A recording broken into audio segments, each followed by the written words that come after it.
start choking, so I sit by the ocean. Spent my last buck on a bottle of whiskey. Drunk and broke, sitting here in history. Made my mind up, how I'm going.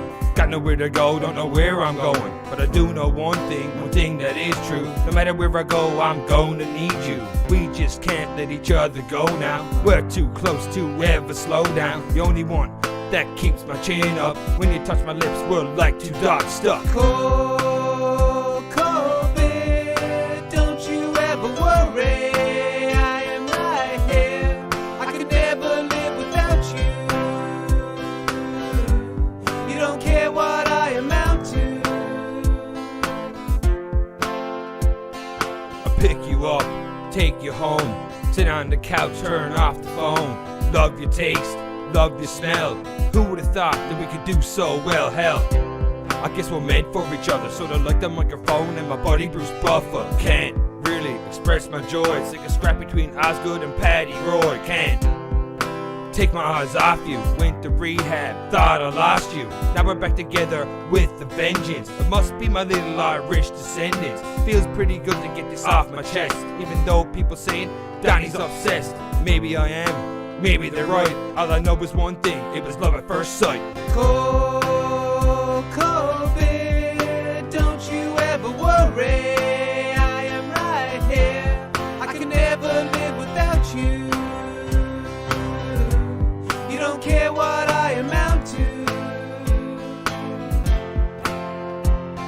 Sitting on the stoop feeling kinda lonely. Me and Brenda footing, so I call the homies. Boss busy hanging out in front of Sobeys. There's only one little fella that really knows me. Comes in a little brown bottle or can. Sits in your hand, you could barely stand. Part of the fam, part of the team. Took me under his wing when I was just a teen. Every time he come around, it always takes me back to when I had a fake ID and a little dirt stash. You get a road so cold, pop 2 for a wop, pop twist off, pop top, tall boy, cold shot. Big COVID, don't you ever worry. I am right here. I can never fucking live without you. You don't care what I amount to. Big COVID, don't you ever worry. I am right here. I can never live without you. You don't care what I amount to.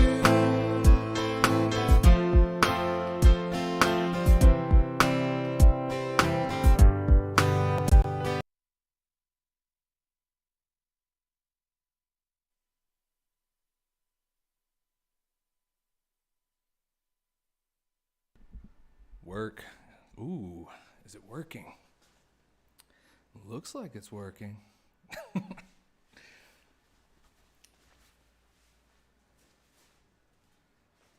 Yeah. Oh, yeah. I told y'all production quality was going to be much higher this time. Look at this. Look at this. We got, boom, multiple camera angles. We can see the brew day. We can see me over here talking. It all goes together. Oh, what is this? What is this? Another camera in a different part of my house. That way we can watch my starter. That way we can feed it. And when eventually we make it to the cooling off process, the work cooling, we got that too, baby. I'm feeling good. I'm excited. And it looks like we got some people in chat. Pretty excited about that. Who do we got? Who do we got? Patrick, I saw you earlier. How are you feeling, my friend? I feel like I was hit by a train. That is not good. That is a bummer. I know you said you were feeling sick the other day, but hopefully I can at least be somewhat entertaining for you here. Hawksboy489, love to have you here, man. Super, super stoked you're here. And I told you the production quality was going to be higher this time around, man. So let me close this.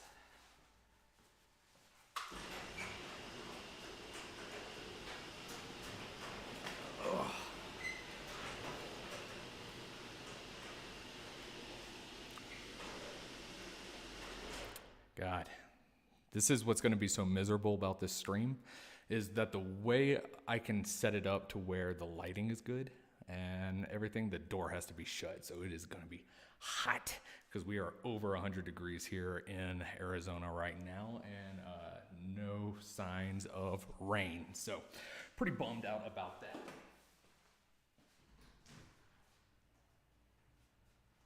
But I prop this door open, get a little ventilation going on here so I don't die.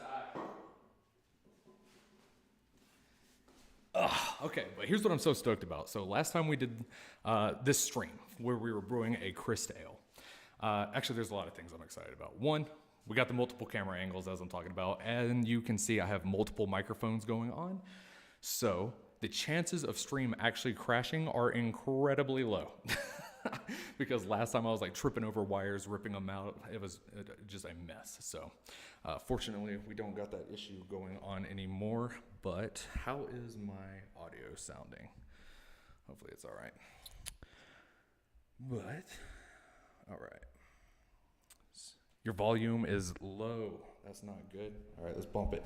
How does that sound? Is that better? Thanks for looking out, Patrick. Hopefully that's better.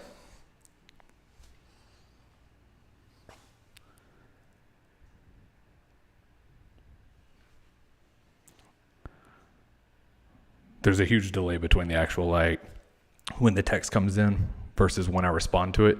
So if it is good. Yeah, okay, fantastic. All right, we're good.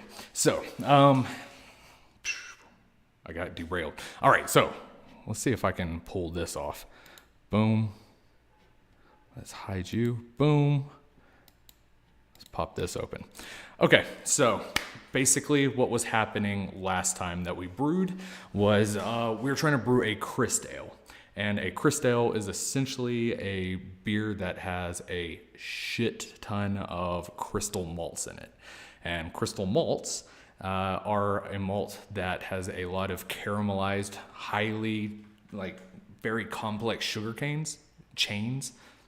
So the issue is that they are supposedly adding sweetness, they're supposedly adding body to beers, and a lot of color and basically everything except for fermentable sugars. Now, this one I'm showing right here, Horse Aged Ales, built different. This is actually the only crystal ale on a commercial level I've ever been able to get my hands on. And I mean, we're talking about some really, really high ABVs. I can't remember exactly what this one is, but it's double digits. And this one was brewed utilizing I think 100%, this crystal malt. Yeah, basically 100% crystal malt. So this in itself proves that the concept can happen. You can brew you can get fermentable sugars, and you can brew strong beers utilizing crystal malts, even up to 100% of your grist. But here's the thing. When we did it last time, we hit so far below our numbers that it almost seemed unviable. But we were doing just traditional strict brewing techniques. So we used a multi-step mash. We utilized, that was pretty much it. We mashed, a total mash time of like 4 or 5 hours. That way we could try to like do it as low and slow as we possibly could, extract every last bit of sugar out of it that we could. And I think the final product was a Brix of 8, which if my conversion is right, let's just say we hit 100% fermentation efficiency, right? Every last little bit of sugar in there was fermented and turned into alcohol. That still would have only given us an ABV of like 4.2 to 4.8 maximum, which is a far cry from what I wanted, because we know in reality, there's no way we reached that much sugar extraction efficiency. So crystal malt does have a little weight that it's going to add into the starting gravity. So, I mean, until we take our gravity reading, we're not going to know for sure. Patrick says, reading one of the articles, I think he's adding sugar additions during the ferment. Yes. So I think me and you kind of talked about this last time. It does seem that the guys over at Horace are doing a lot of adjuncts. So adjuncts can add ABV. It does, adding sugar is not inherently bad in itself. A lot of like really big beers are capable of hitting that. But here's the thing. I still think it's possible to do that without the sugars. If we fail this time around, we'll add sugars. We'll do it a third time. But let me show you why I'm excited for today.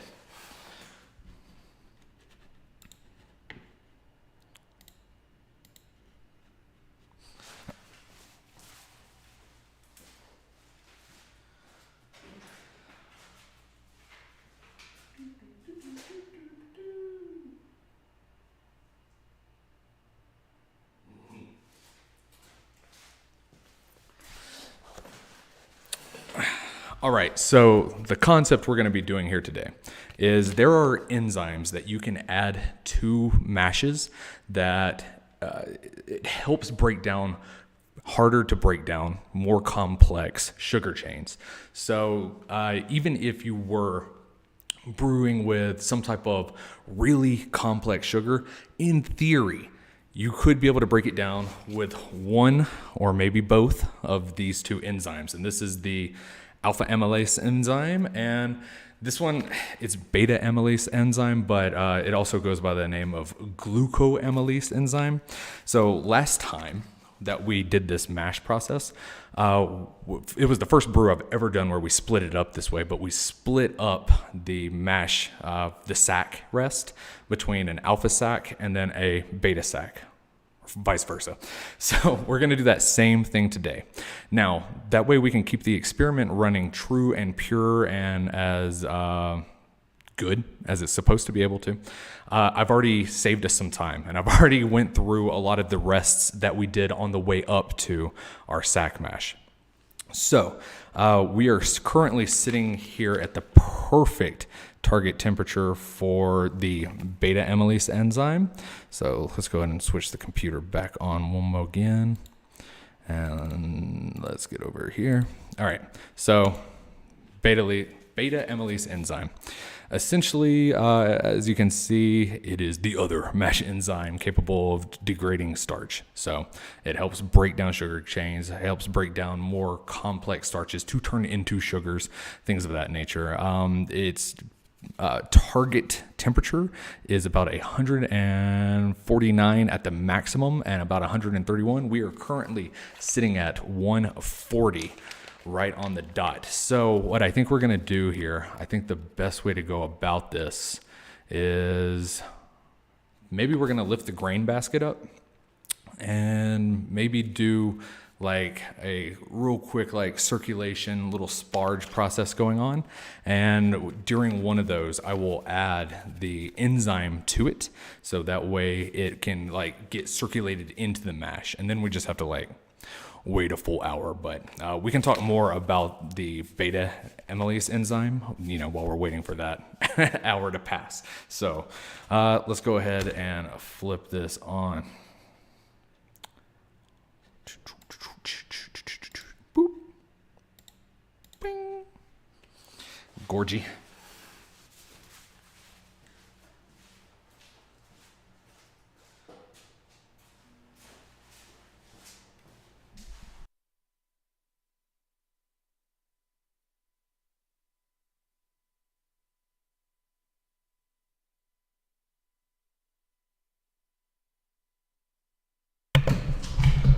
Can y'all hear this microphone? This is the first time I'm testing it on the stream. Can y'all hear that?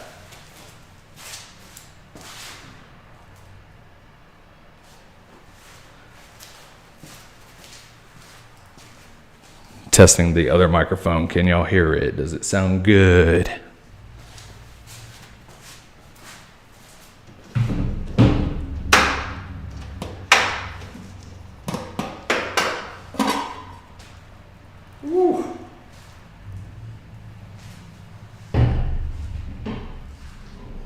Oh yeah, thanks Pat, appreciate you.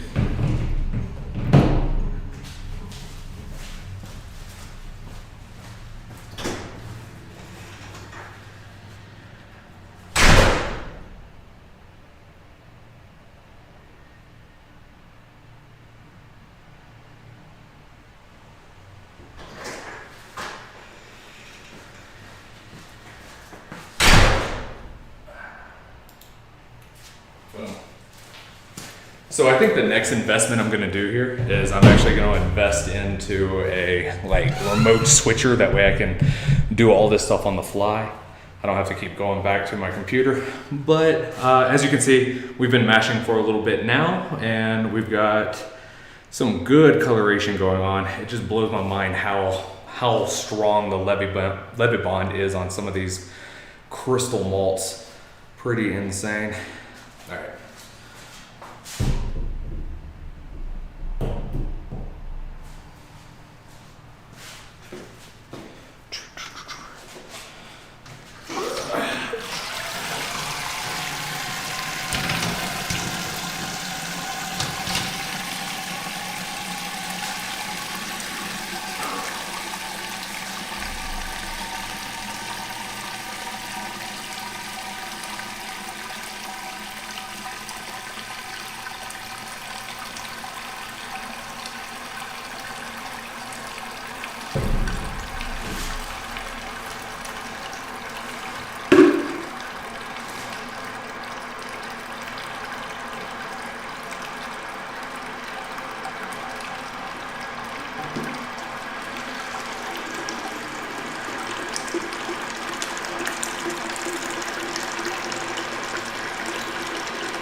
Oh my God, it smells so good. So many like complex, dark flavors. You say like the toffee, the burnt sugar, the caramel. God, I forgot how much I really enjoyed how this smelled last time.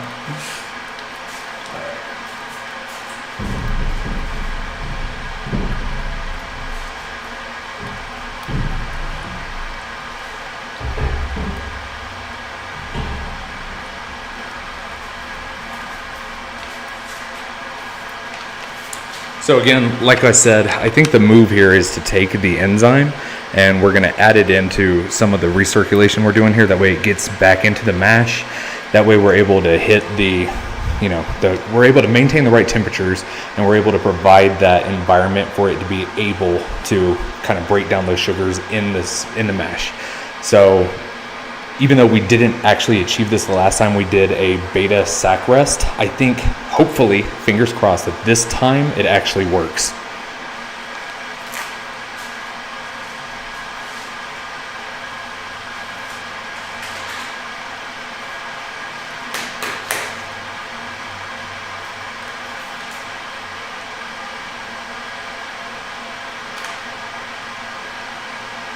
Ooh, it smells awful.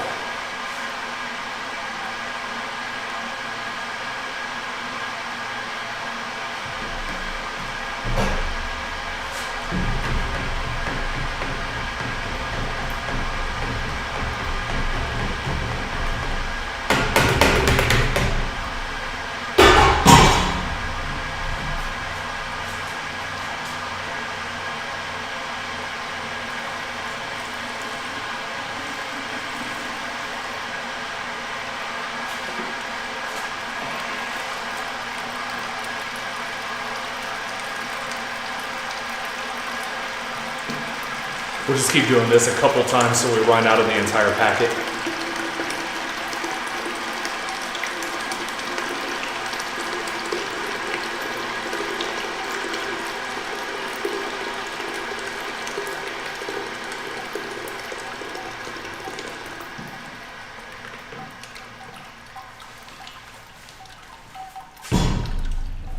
We'll add a little bit more on in here.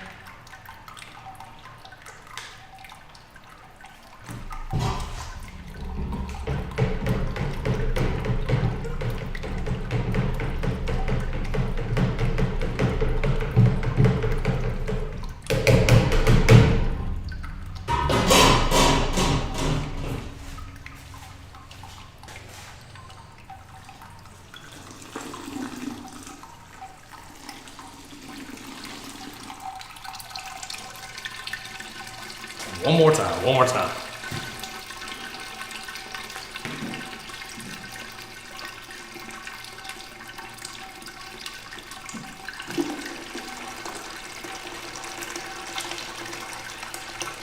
God, is that color just not amazing?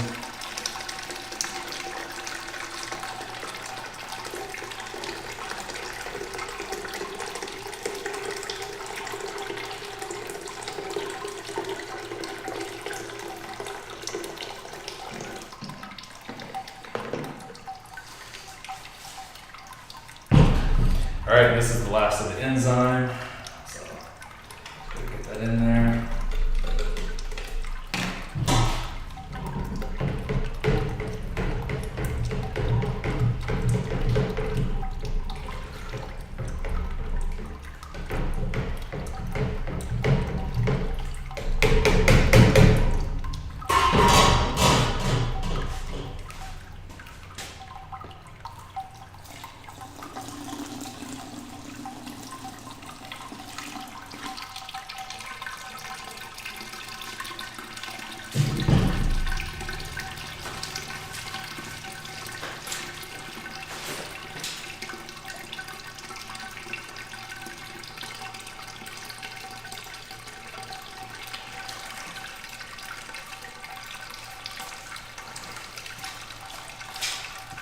All right, so we should be able to just sit this grain basket back down.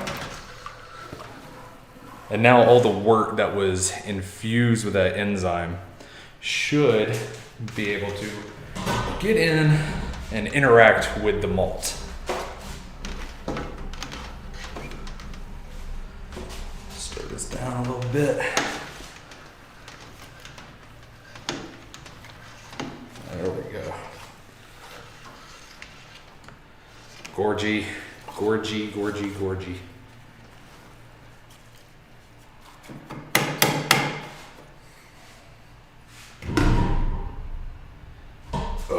We're gonna go ahead and throw the lid back on.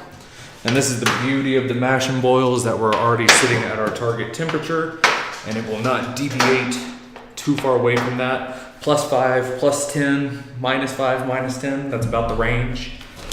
So now we just gotta sit down and let the beta rest run its course.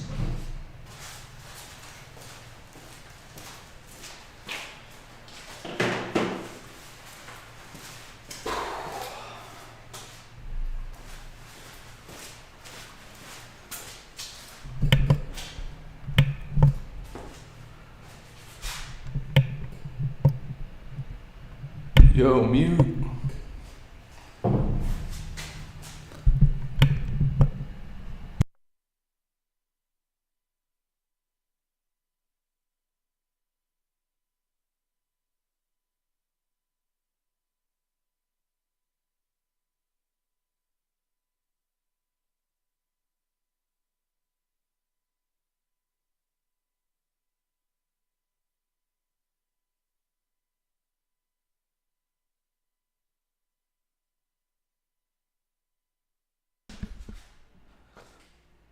All right, and we're back.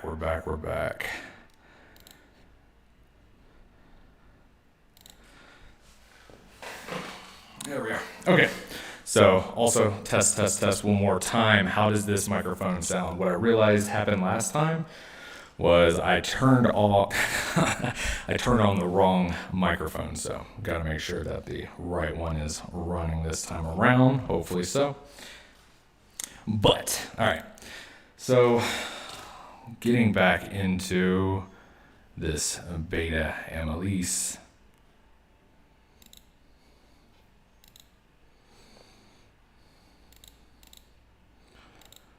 Boom, okay. So, this one's interesting. The way that this one is sold is it's sold as an enzyme for distillers. And even though fermentation is fermentation, and regardless of what you're interacting with, what you're messing with, fermentation is always going to be the same essentially, because it's starch to sugar, sugar into whatever, based off of whatever type of enzymes, microbes are at play there and going into effect. But the reason this one is marketed specifically for distillers is because usually most brewers' malts for beers are so highly engineered and are so effective that you don't really run into the issue of not being able to get good sugar extraction, right? So when we're looking at this distiller's yeast, and that's why it's for situations very similar to this Crystale. It's for situations where we are just working with some complex starches that are having a hard time being broken down. So this one is fungal derived, which I'm assuming means it was extracted and taken out of, a typical, some type of Saccharomyces type yeast, maybe bread, something like that. And I don't know, it's very interesting. So I was talking with the local home brew store guy. I was looking at the things online. I was looking at this package itself. And one of the things it keeps saying is that when you can include it into the mash itself, the other thing you could do with it is pitch it during fermentation. And that was extremely interesting to me because, I would think that the enzyme would still need the heat and the time and everything. But I guess if we were to add it into the mash as well, or into the fermenter itself as well, I think maybe it would work. So it's possible. But yeah, it's pretty interesting. Because if we're looking at it if we're looking at just overall mash rests and and the enzymatic activity going on within these mash rests, it's the temperature and the time and whatever type of enzyme is added to it or is naturally occurring within the base materials you're using. All this could, come into play, come into effect at different times, interact with each other in different unique ways. It's all very, very interesting. So I was really hoping technique would have been the trick to making Crystale. I thought technique, the right mashing times, the right mashing temperatures, things like that. That's what I thought was going to be the secret. But it seems that the secret is actually going to be enzymes. And if that fails, then I guess I will have to capitulate, admit that I was wrong, that it can't be done. And to make an actual Crystale, maybe we might have to go that Horace... the Horace H.L's method that Patrick was talking about earlier in chat. We might just have to add some actual, additional sugars to it, which, if you're doing something like a honey, a molasses, even a white table sugar, you probably could boost up the ABV pretty high without getting too much side effects in terms of mouthfeel or anything like that. And, it might just even itself out. So if we have to do Crystale round 3, I think that's the method we're going to go with. But, let's see. Hold on.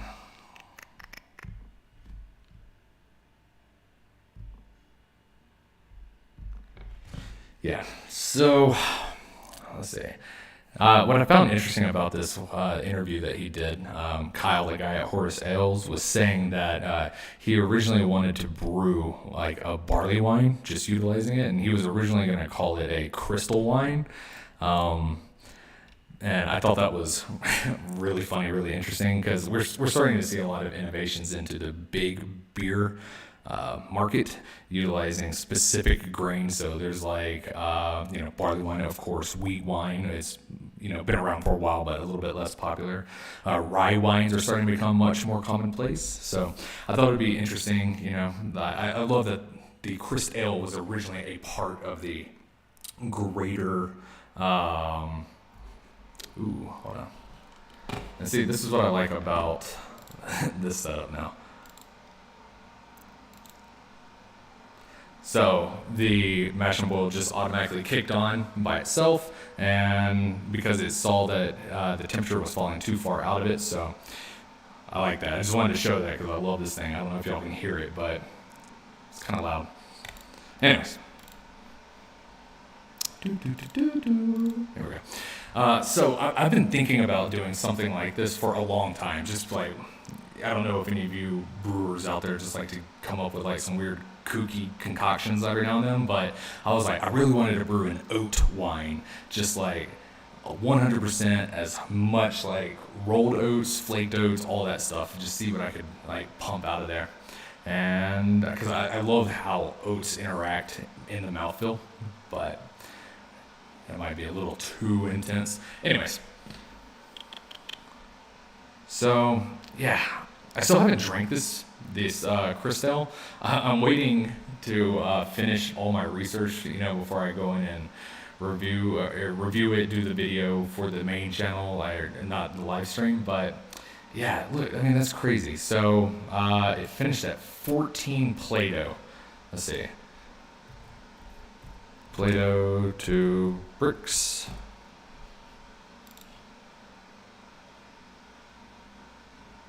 Oh, that's unfortunate. Nope, I don't want to do that. Just give me a calculator. Oh, Jesus Christ. This is going to be miserable. There we go. Please work for me. There we go. Okay, let's see.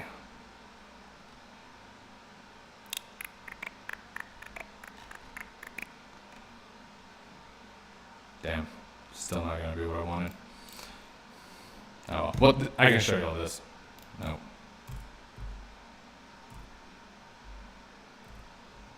There we go. So, the last time we did this without the enzymes, this is what I was talking about.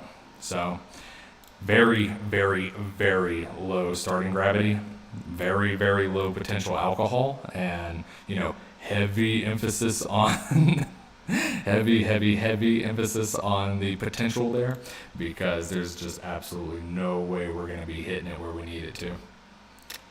Huge bummer.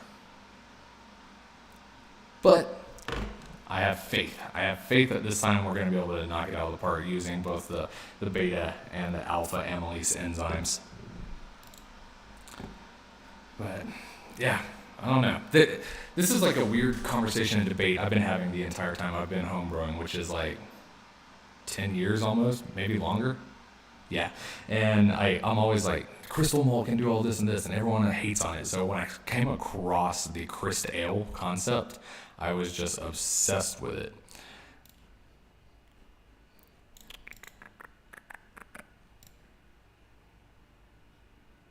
Yeah.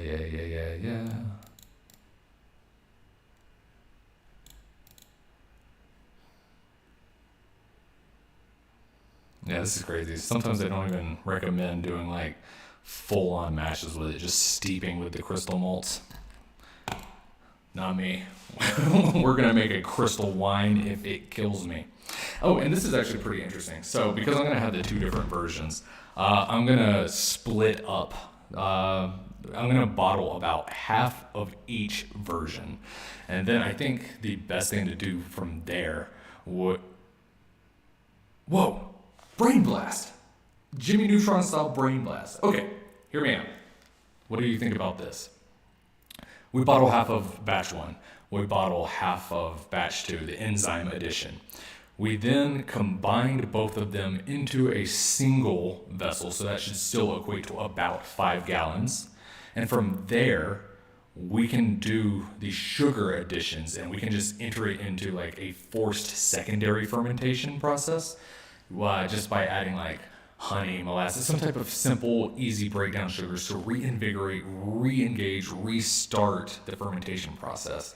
And that way, we'll be able to see starting gravity, final gravity of the pure no enzyme version. Same thing, starting final for the enzymatic version. And then we could finish that up with the combined sugar version. Because if in theory, the combined sugar version that reinitiates secondary fermentation, we should be able to achieve a much higher ABV there. So without compromising the body. So bodies would still, in theory, be comparable. The ABV would hit the supposed final. And then we'd be able to have the 3 different versions. I think that actually works in concept and in theory. But that is only if this enzyme version fails. If the enzyme version fails and we're not getting good fermentation, we're not getting good sugar extraction, fermentable sugar extraction, then I don't know if it would actually be of benefit or value. A lot to think of. I'll put that in my hat and we'll see, because we're still we're still about a week away before I would even start racking the first one, and then about 2 weeks out from racking the second one. So I'll be able to measure its gravity along the way. So we'll see what happens. Oh, man.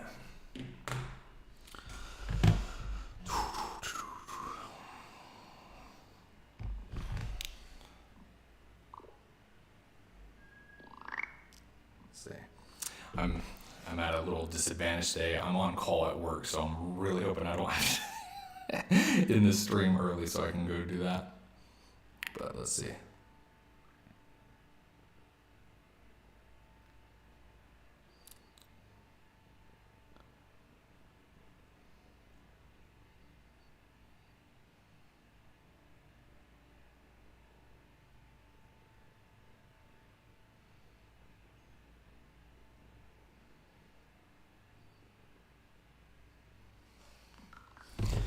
Yeah. Okay. But all right. So looking at just this recipe as a whole that we are using for this one, in every way, it is the exact same as batch one. Same malts, same hops that we're going to use, same yeast. Which, by the way, let's pop over and take a little look-see at what's going on with our yeast starter. We might have to step it up here in just a second. Oh yeah, look, we're starting to get a little fermentation going on over there. Yeah, some little bubble rings going on at the top. In fact, give me 1 second, I'll go step it up right now.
So,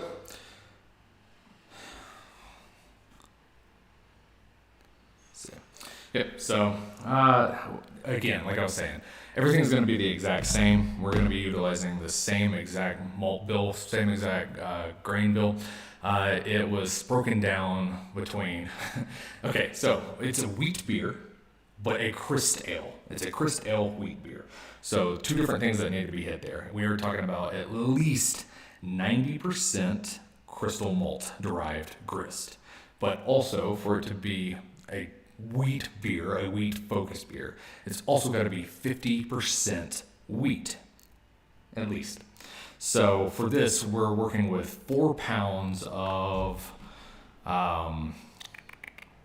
Cara wheat, which is a surprisingly dark wheat malt that has a really, really robust and just amazing flavor to it. It's a crystal malt wheat, right? Crystal wheat. To make up the last 10% of the wheat bill, we're going to be utilizing just straight up white wheat. And one of the reasons why I wanted to go with a wheat beer for this Crystale experiment is because white wheat and wheat beers in general usually have incredibly high diastatic power, which means it's naturally occurring enzymes within the grain itself, which will help break down complex sugar. So I was like, the best bet we got here is if we only get 1 pound out of 10 that is going to be some type of base malt, we need to use something that will actually make something happen. You know what I mean? So white wheat for that. The last 2 are going to be some simple crystal malts. We're talking about some crystal malts. They range in their color in your 20 to 200, so that's lighter to darker. But based off the experience I've seen, the lighter, also surprisingly the sweeter. Whereas the darker, you're going to start getting, it's still going to be sweet, but it's going to be way more complex sugars, like your toffees, your burnt sugars, things of that nature. But we used 2 pounds of 80 Levebon crystal barley, which is going to be like almost right in the center of the crystal scale. So we're going to get some darkness, we're going to get some flavor, we're going to get some complex notes, touch of sweetness. And then on the other end, we were utilizing 2 pounds, the rest of the barley is made up of the 40. So still a bit sweet, but still a bit light. But that's how we broke it down. Crystale wheat malt, 90% crystal malts, 10% base malts, 50% wheat. It was complex, and the dudes at the homebrew store are entertained, but I think they're also pretty annoyed and frustrated. Because, I mean, you know, that's got to be kind of annoying. Like, some guy keeps coming in buying up all your specialty malt. I can see how that would be frustrating. So,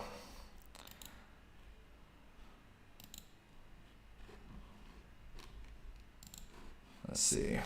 I think it's best if we go through and do another recirculation one time before the timer runs out. We're about halfway there. So if we hit it with this recirculation, it's just in case, like, I don't know how. It just makes me feel better to recirculate some of that beta enzyme going throughout the thing. So let's see what we can make happen.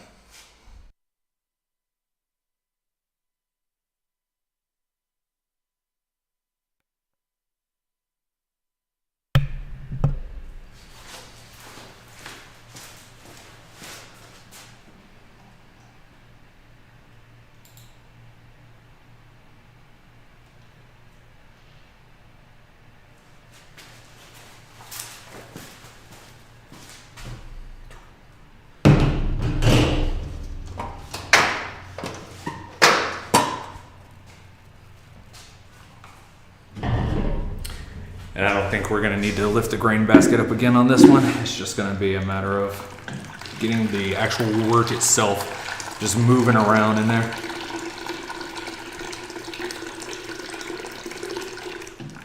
Also, I mentioned this briefly last time, but there's this wide myth about hot side aeration, where you can get all different types of off flavors in your final product if you are exposing your wort pre-boil to too much oxygen. I'm here to say that if these 2 Crystales do not hit hot air aeration side effects or off flavors, then I'm saying it's a myth, because both times I have exposed this wort to so much oxygen.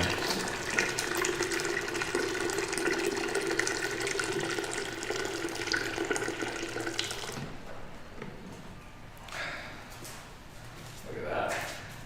It's just so gorgeous. This absolute beautiful color. That's all coming from, well, the vast majority of it's all coming from that carrow wheat. It's just so dark.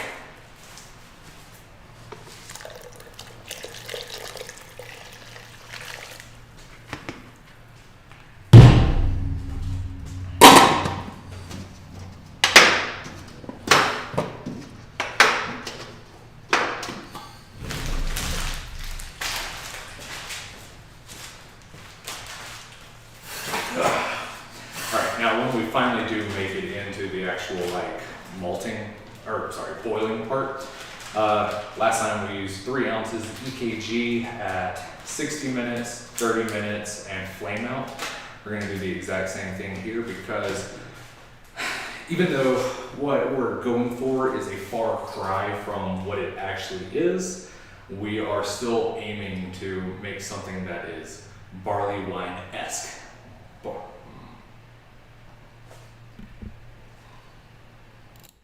Damn, apologize about that. I'm over here ranting on the wrong microphone. Just in case it didn't come through clearly, I'm going to say it again. But last time and this time, we're going to be utilizing 3 ounces of EKG during the actual boil process. And that's going to be your UK hop, so a lot of very earthy, very old worldly type flavors. And the reason why we're going with that is because even though we're going with a wheated version, like I mentioned earlier, the overall concept of Crystale is almost barley wine-esque. So I'm trying to recreate the flavors, characters, experiences that you would get out of a barley wine. This is just going to come out like a very sessionable version. This is also the reason why we're in our yeast, we're utilizing English ale yeast. That way we can, English ale yeast can hit some pretty strong beers. They can handle some gravity because they're going in porters, they're going in stouts, they're going in barley wines. So they definitely have the ability to put in some work, but they also have this beautiful little feature where they add in diacetyl, and it's a byproduct of fermenting yeast where you can wind up with some buttery notes. You can wind up with some, some slight esters going on there, but nothing too complex. So what I'm really trying to get out of this is almost like a sessionable, wheaty barley wine. So I'm really hoping we're able to pull something like that off. I think it would be really interesting and really good if we were able to actually achieve that. I don't know. I'm just really obsessed with this concept, all in all.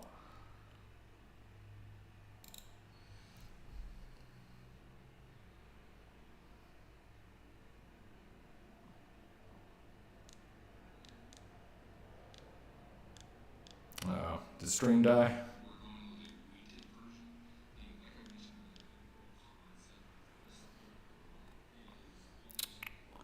Did stream die? Let's see.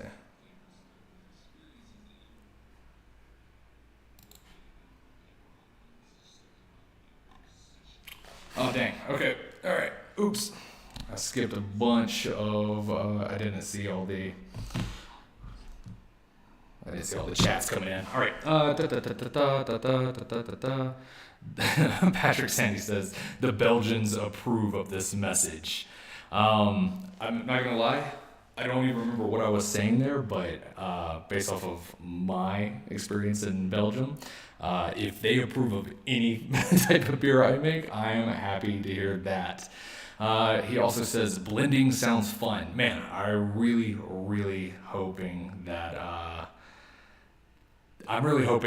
it's almost weird. It's weird. I almost want it to fail. That way we can do the blending process and I don't have to brew like an entire third batch. If I do brew an entire third batch, I am I'm going to change up the recipe a little bit. Still be a Crystale, but I'll change it up a little bit to where it's something new, unique, and interesting. And I still don't know if I'll even live stream though. That just seems like a lot of work to do 3 Crystale live streams. I definitely want to get back into brewing beers that are a little easier, a little quicker. I think that just makes for better stream content. Based off the first stream, I was able to get in contact with somebody who was offering some grapes, some muscadines, wild growing grapes. So if I can get that, that'd be awesome. Mittelfruo says, I'm not near decent internet right now, so we'll watch the entirety tomorrow. Cheers. Hey, Mitt, glad you could pop in and just say hi. That means a lot to me just that you would do so. So greatly appreciate that. And Pat says he's got to go. I don't blame him, man. He's been feeling rather sick lately. So, hey, I hope you get better, Pat. I hope you feel good. So, all right.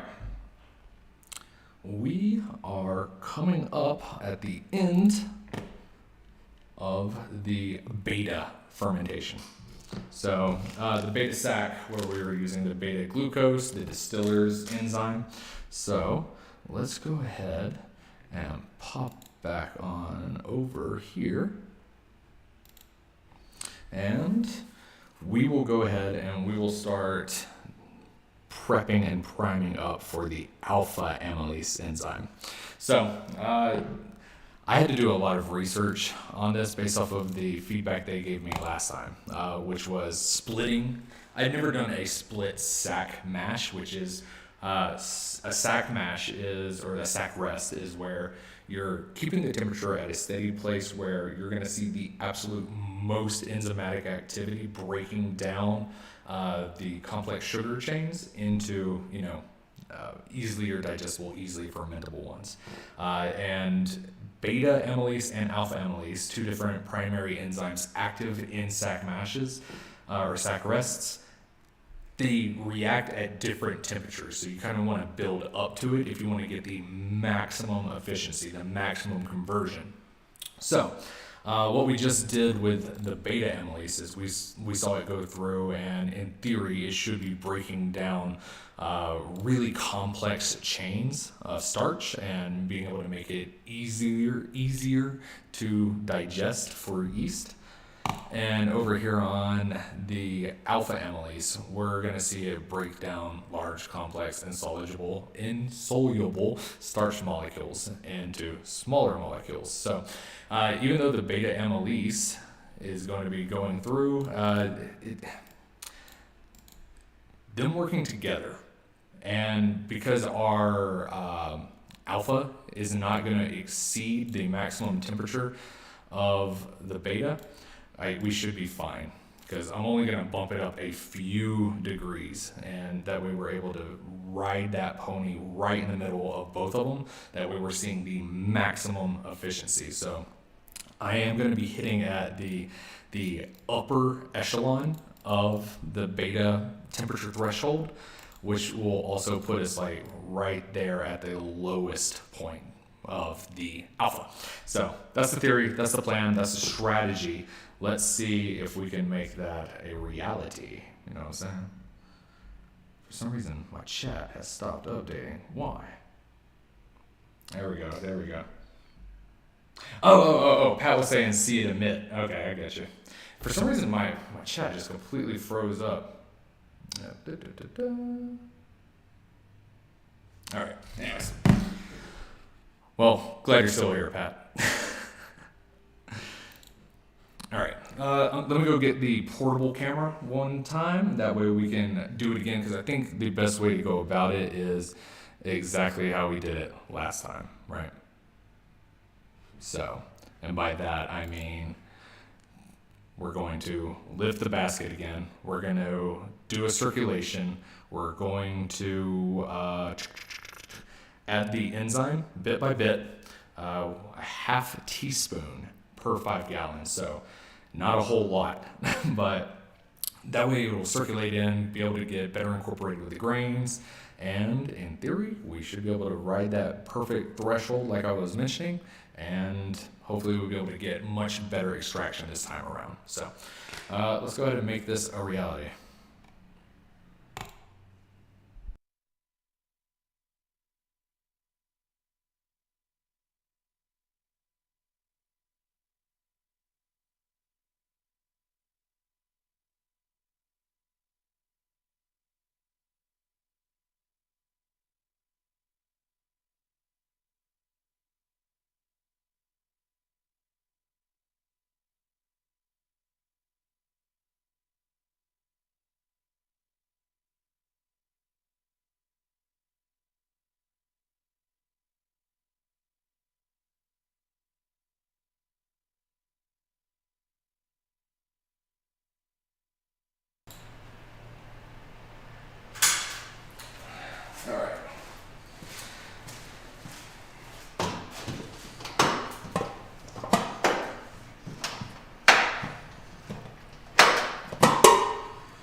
Oh, it just looks so pretty, so pretty.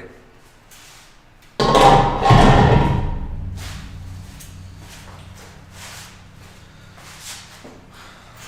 make sure that silver microphone's working. Yeah, it looks like we're getting there. A little behind the scenes for you. So yeah, God, it's so gorgeous. Nice and oily up top.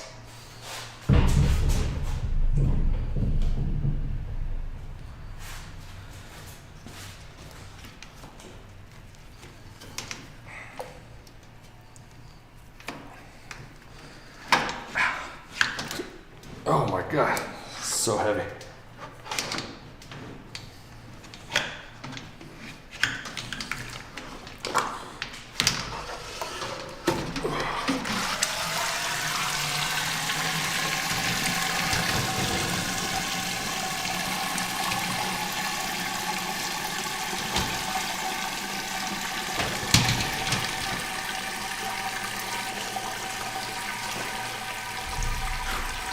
I was trying to mention this last time.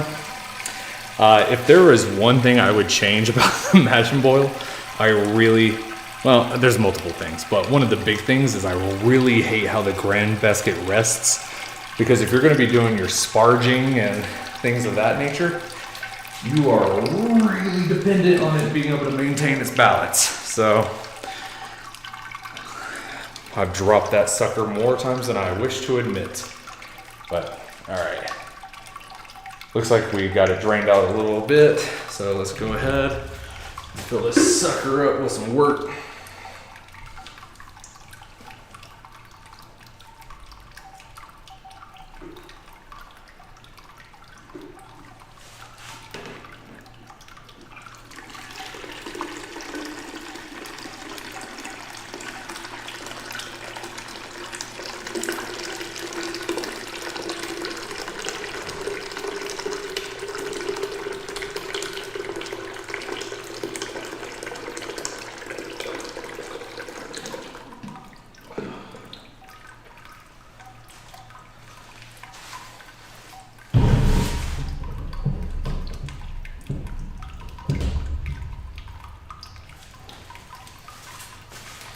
All right, I forgot my tablespoon, so I'll be right back with that. That way I can get an accurate measurement going on. But this is also gonna give me a second to test one of my stream functions. So it's gonna say BRB on the screen. Just let me know if it actually works.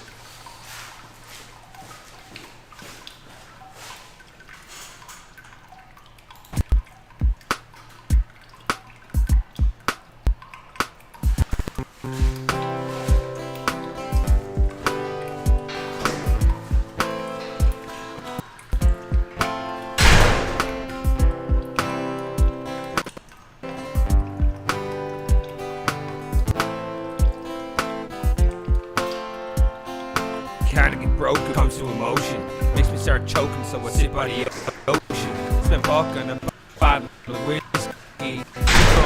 Broke, sitting here in history. Made my mind up how I'm going. Got no road, don't know where I'm going. But I do know one thing that is true. No matter where I'm gonna need you. Just can't let it go now. Too close to ever slow down.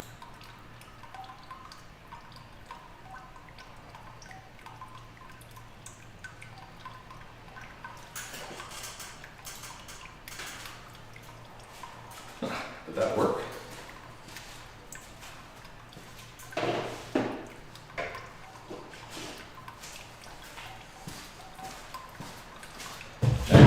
I don't know if it actually worked, but we'll see.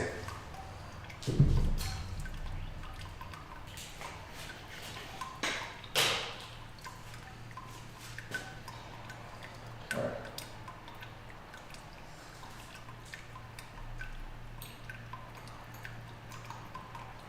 So we're going to add about half now.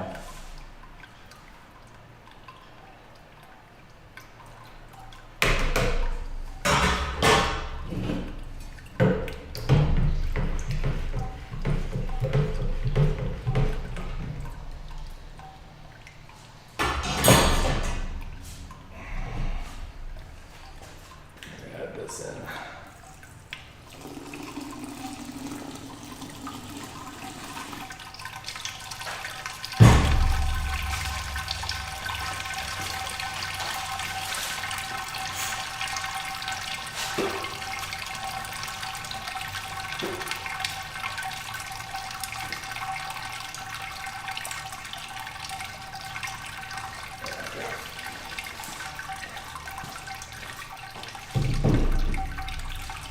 gotta do it again.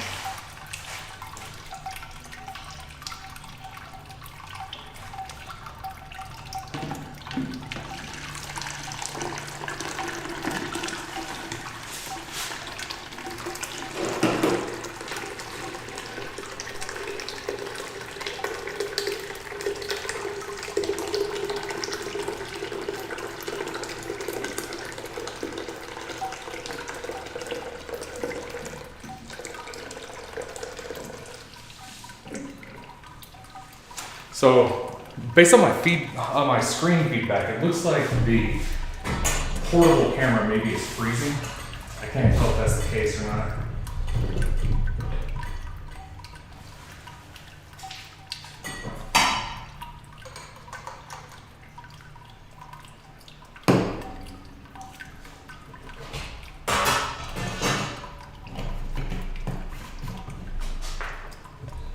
If so, that's very unfortunate. It just looks like it's doing so good over on my screen. But just in case, let's turn it off.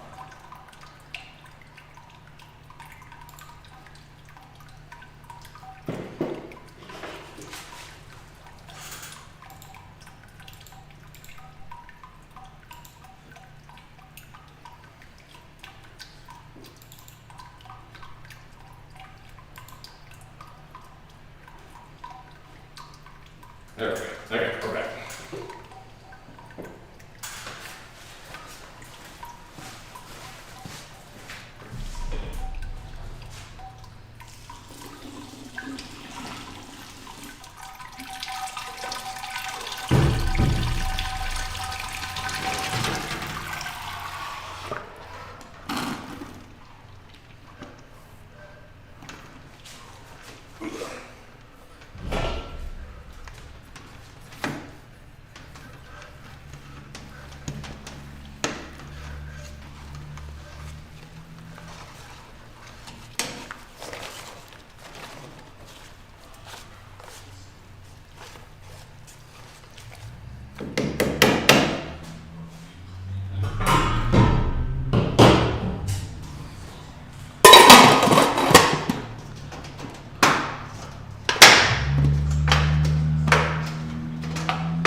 Going back through trying to watch and see if this is actually like working good.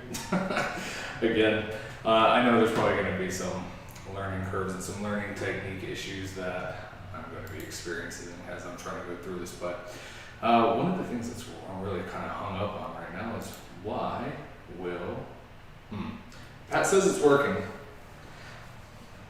Oh no, on my playback it just looks glitchy and frozen. My internet is like dropping out like hard. Oh man, okay. So that might be the actual issue itself, is just the internet. I might have to, if we're gonna do a stream again in the future, we might have to end up taking a cat cable and running it from my router out here. That way we're able to maintain like hard line internet connection. Yeah, actually YouTube is sending me a bunch of, let's see, let me pop this up and see if I can see what I'm looking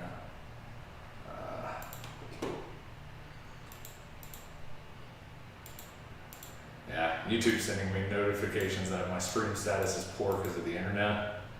Yeah, serious issues that need attention. Damn, and that's also something I'm gonna have to get used to, is utilizing. Yep, alright, so fuck.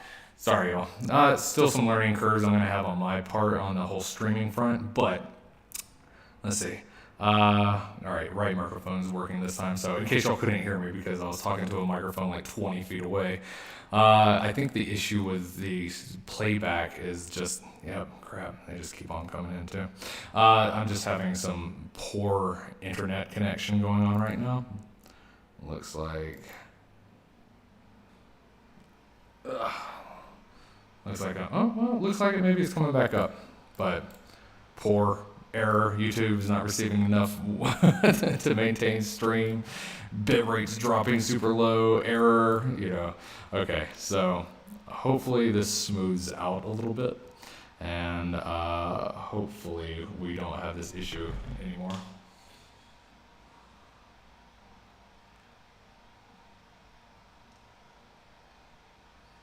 But man, I might just have to run a cable. I think that's probably going to be the only thing that's really going to work here.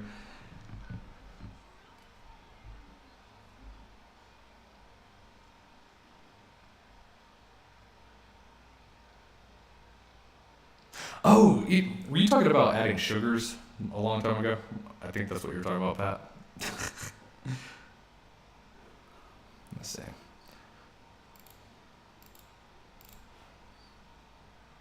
All right.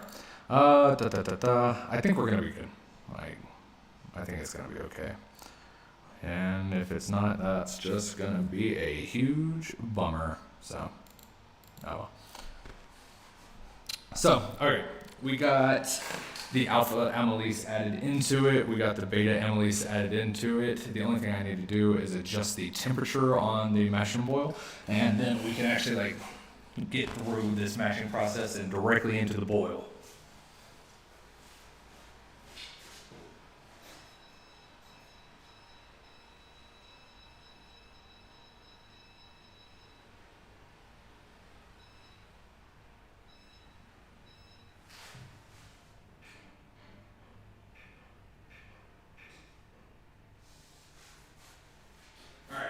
Like I was saying, we're going to set it up at about 149 degrees Fahrenheit. All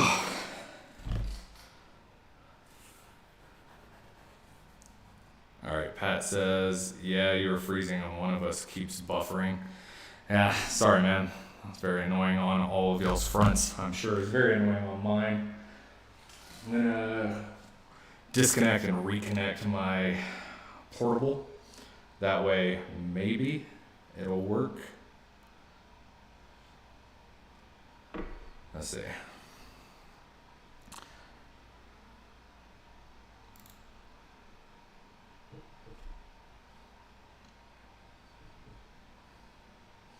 Yeah, see. Okay, yes.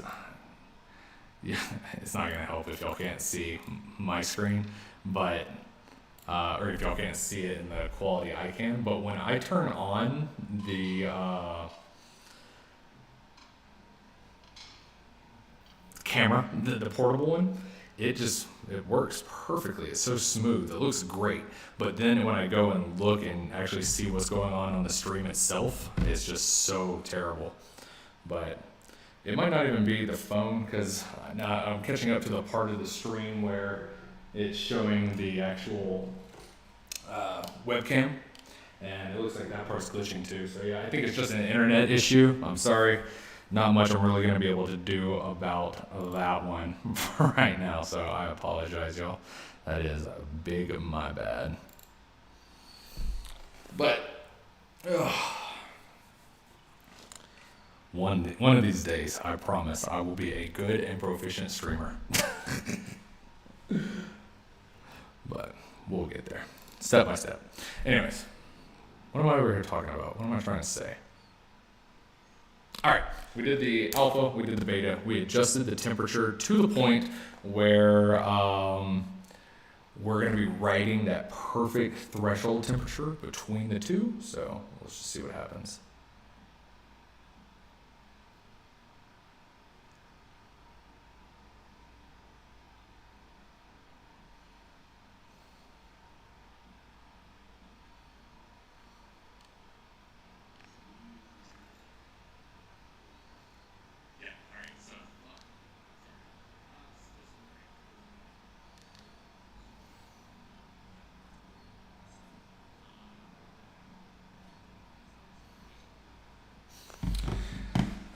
Man, technology. It seems like it would be so easy. And like when I was running tests on the stream setup, how long has it been since the last stream? Like over a week. The entire time I was like running tests to see if I could make this stream actually run smooth. And on all the tests, it did great. So of course on show day, that's when the internet just has to like drop out the bottom. Lucky me.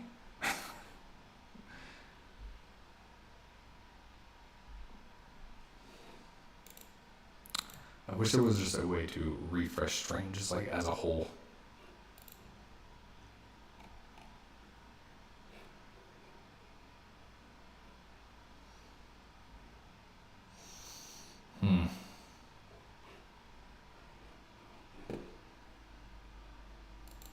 We'll see what happens.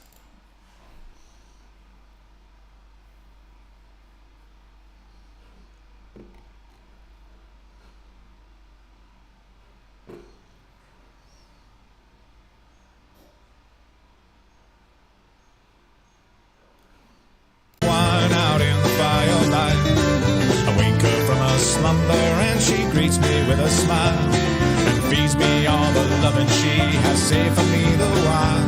I'd squandered all my yesterdays, but I left those ways behind and turned my journey.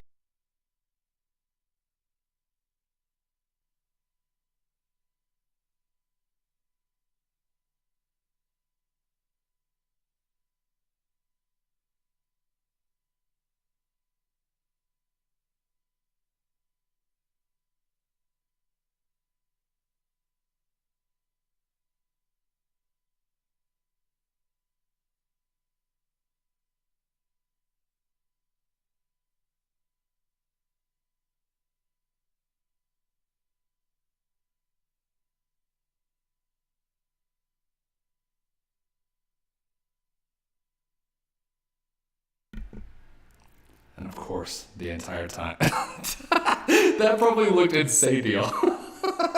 Because I didn't have my microphone on. Oh man. Okay. So, I think the internet's back on. I think it's working again. I had the entire internet crashed across my entire house, so nothing was working, not just the stream setup. So hopefully we're back. Hopefully we're working. Let me know if it's still glitchy. Let me know if it's still screwed up and jacked up or whatever, and we can try to work our way through that. Anyways, and it also probably looked crazy. I was trying to fight a fly. There's this fly that keeps like landing on my face, so I had to like do a little kung fu on him. So if you saw me like spazzing out just there, that's what that was. Anyways, but yeah, I'm really happy I started putting in some effort in learning how to actually run a stream. So now that we got like this fly, man. So in case something does happen, we're able to like just go down into BRB and then we can resume, the stream once I get whatever the problem is worked out. So a couple of questions on that before we get back into the brew. I promise we're about to get back into the brew. But one, when the BRB played, was there music? Could y'all hear the music? I have it pre-set up on this playlist that I don't know if it's randomized or if it's going to be the same thing every single time, but in theory, y'all should have been able to hear music. Secondly, where am I at? Again, yeah, if there's any glitches or any delays or anything like that, just let me know. I'll see if I can get it fixed. So, appreciate y'all in advance. So, Patrick says, yes, music. Yes. Yes. That also makes it seem like the latency has kind of shut down if you're able to respond to me that quickly and I'm able to see it. So, at one point in time, at the peak of that glitching, I was seeing like stuff 2 or 3 minutes before it was actually showing up on my stream display. So, okay, Jesus. All right, Anthony did some homework. He put in some work. He's figuring it out. We're making it through this. What I ended up doing is let's test the remote view one more time. Let's see if that's actually working. Yeah, I think so. Yeah, so I ended up having to run a 550 cable from my house, from the router, into my stream bridge over here, and that way we're able to, get the internet hardwired instead of being on Wi-Fi. So, whew.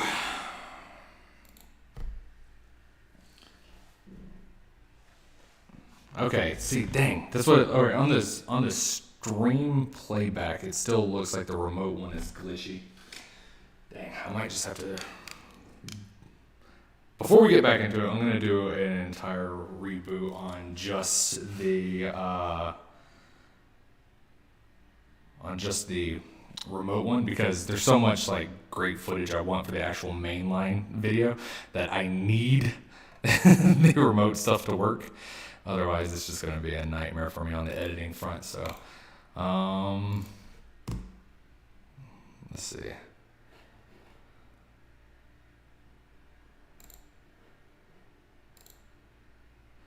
All right.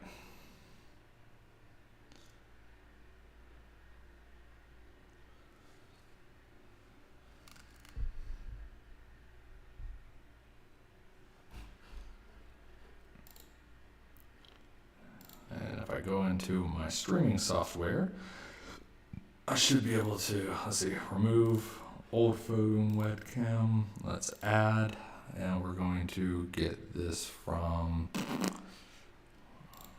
browser source. Okay. We should be able to put that in. Okay. And share camera. Start sharing camera. And then, whoop, sorry about that, y'all. All right. So, nope.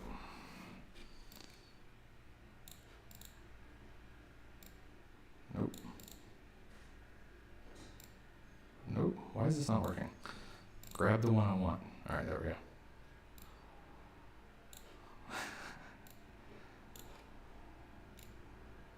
It's movie magic, baby. Okay. Is that running smooth? Does that seem like it's actually like happening with efficiency and a smoothness? I'm not sure if it is. I might just have to go back to the drawing board on this remote stream setup, but we'll figure that out later. Let's turn it off. Well, okay. Thanks everybody for bearing with me. Like I said, I'm still learning. This is still much I learn and process. This is literally only the second time I have live streamed on my own. Usually I have like someone else running the live stream for me. So, okay, we're good. Okay, so where are we at on the timer? Oh man, time's actually flying pretty quick. We're only a few minutes off from actually cranking this bad boy up and getting it into a full rolling boil. So, with that being the case, I'm gonna grab a drink. Y'all do me a favor. Y'all make sure this thing doesn't boil over. Actually, you know what? I'm going to put y'all back on BRB one time and let me know if the song restarts, or the playlist restarts, or if it is the same exact run through it went through last time. One time.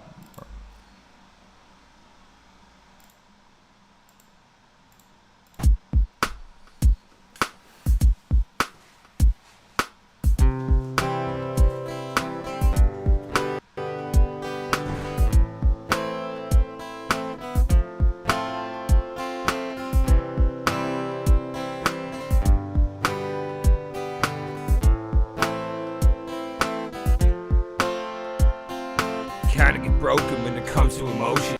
Makes me start choking, so I sit by the ocean. Spent buck on a bottle of whiskey. Drunk and broke, sitting here in history. Made my mind up, how I'm going. There go, don't know. Okay. Was it the same or was it different? Same or different?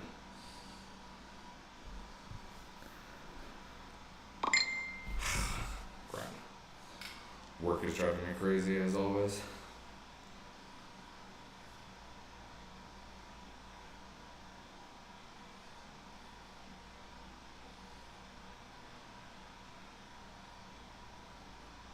have y'all seen any other Crystales? Because, like, I remember Pat was saying in the chat last time that there was, I think he said fatheads, maybe? I can't remember who he said, but I still haven't been able to find many Crystales. And, like, when I look up Crystales on Untapped, they usually come up as specialty grain beers or grain special beers or something like that. And it gets so convoluted and so mixed in with other stuff. Pat says the remote is glitchy. I know, man. Sorry. Dang, I'm really gonna have to figure that out.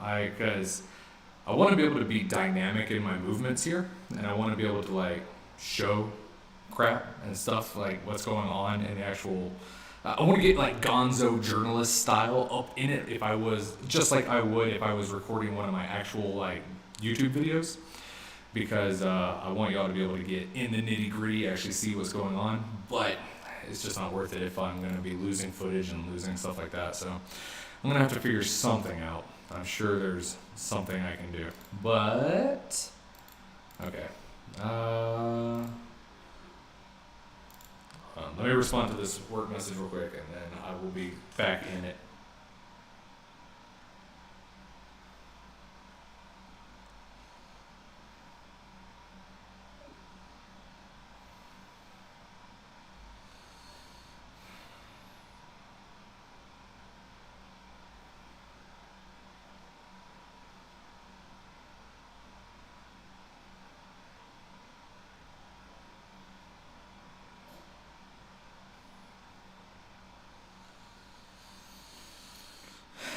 I don't know if y'all were able to see it or what happened at the end of the last live stream, but we were nearing the end anyway, but I had to kind of like wrap it up there rather abruptly. It sucked because somebody from my work like showed up, and that was like they had to like deliver a message to me in person, so I was like sitting there talking to y'all, and I was like looking at my driveway as this dude was like walking up on me. I was like, ah, shit, here we go. That's just what happens with the job sometimes. Sometimes you're just always on call. So I apologize about this. Very rude, poor stream etiquette. I know. It is what it is.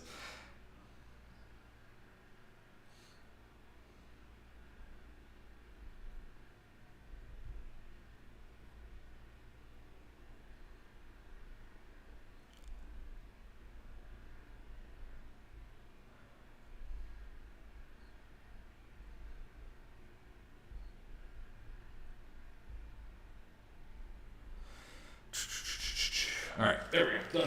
Done. Fuck. Nope, not even answering it. Where are we at? You will get it running smooth. Takes time. Seems the only ones who are collaborations with Horse. Yeah, that's what I was thinking, man. It seems like. All right, and this is gonna lead me off into a tangent where I talk about beer styles. Beer styles is one, apart from the greater story of beer styles is the thing I find the most interesting about beer, right? I really love the like compartmentalization and then the stress that comes from like really breaking it out and really breaking it down into subcategories, subcategories. So yeah, like we could look at the Crystale as a subcategory of the American strong ale, which is a subcategory of, you know, just strong ales, you know, American barley wine, Crystale, you know. But here's one of the big hangups I have with any new emerging beer style. I think I'm pretty flexible, and I think I'm pretty neutral about what makes a beer style a beer style. When people were talking about cold IPAs, or when people are talking about Brut IPAs or anything like that, like my initial response is always the same. I think to myself, okay, you did something slightly different. You did some weird minor thing. That itself does not make a beer style in my opinion.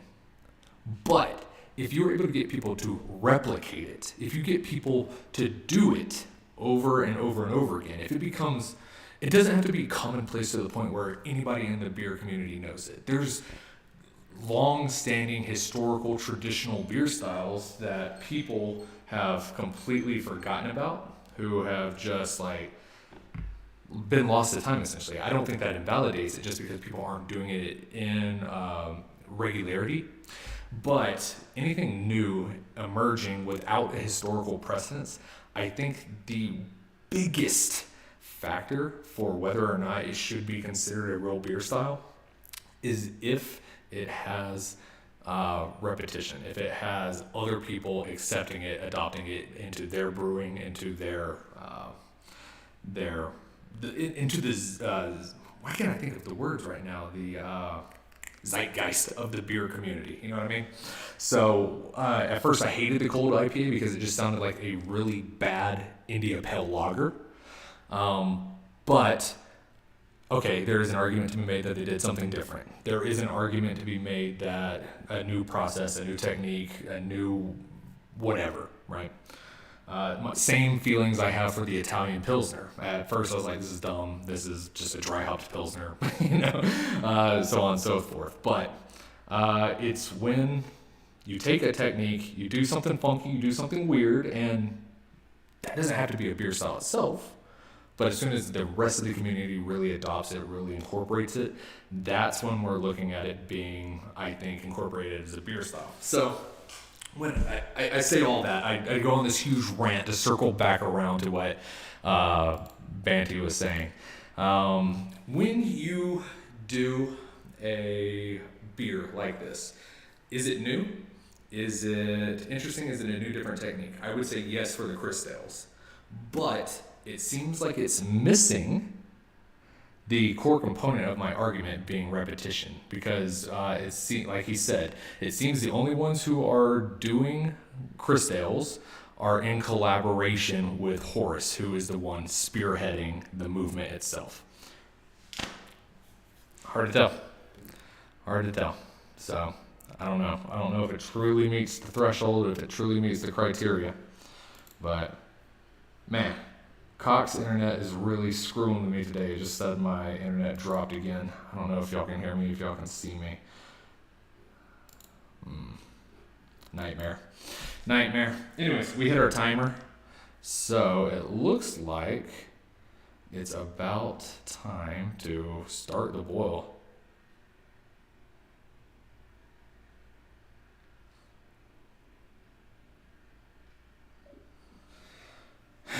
So, let's do this.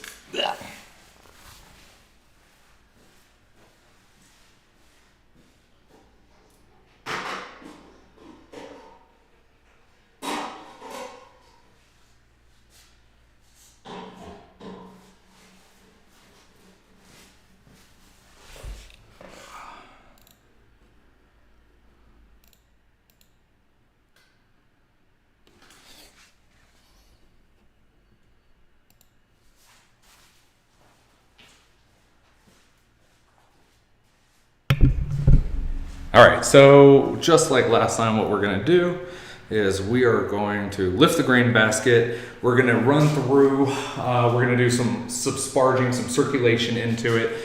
And if we are at our volume wort level, then we can go right into the boil. I typically do a full volume sparge or full volume mash. So I don't think we're usually too far off, but oh man, this is so hot. God, that's so hot, burning my hand.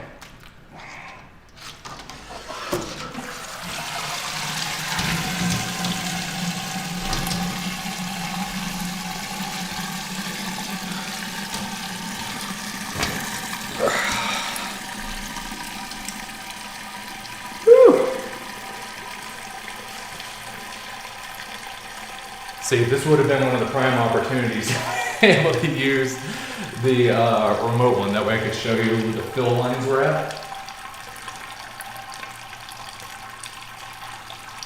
So last time I think we started the boil at just the 6 gallon mark, just like maybe a touch under it. So in order to keep things consistent and keep things scientifically accurate as close as we can be here. You know, in replicating the same recipe, we're going to try to hit that same volume. Maybe if I get mic stands or camera stands with like tripods and stuff, and we can point the cameras at all the different angles. Maybe that'll work instead of the remote.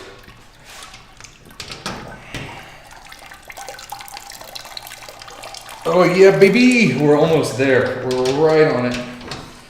So I think we could probably use about a half gallon of water into it. So let's do that.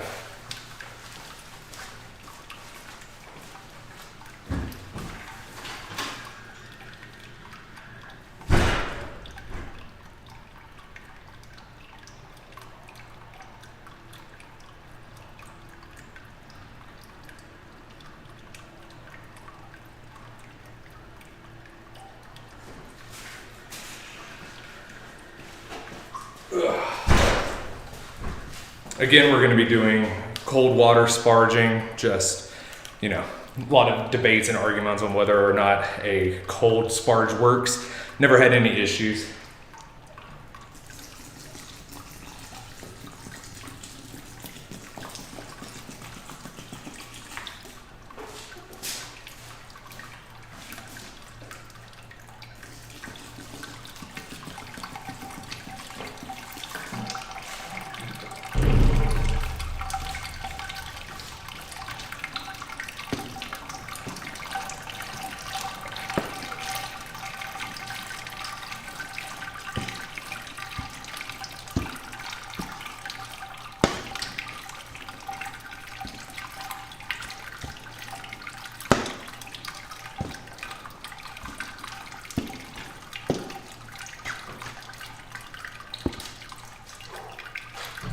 Maybe a little more.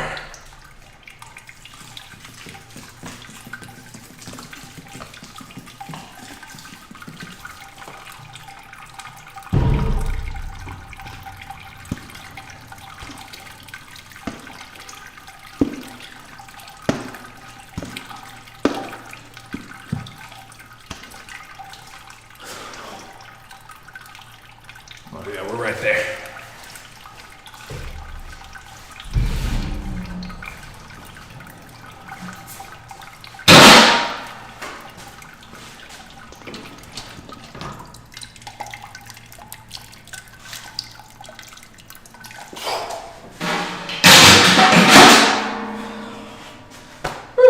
Man, that's rough on an old back.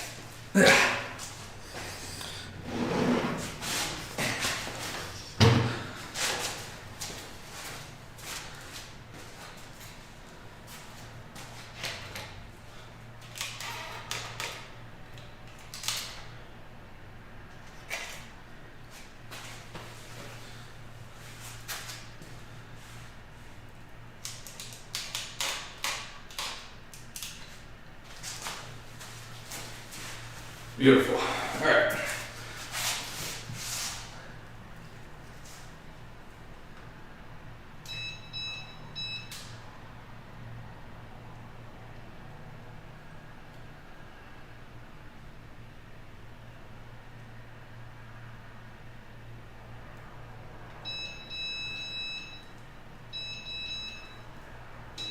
All right, we got the boil started. All we gotta do is wait for that bad boy to heat up. But while we do that, and while we're waiting for that to happen, let's be smart and let's go ahead and take a refractometer reading.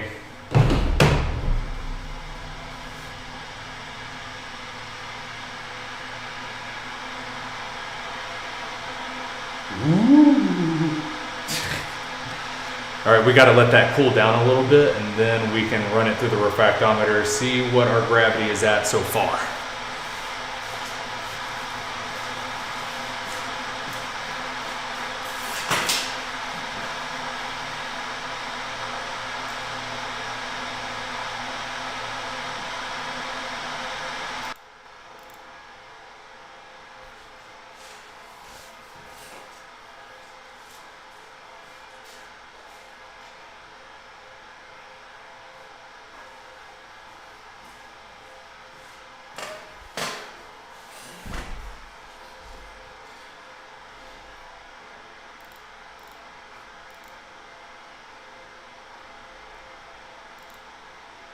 Let's see.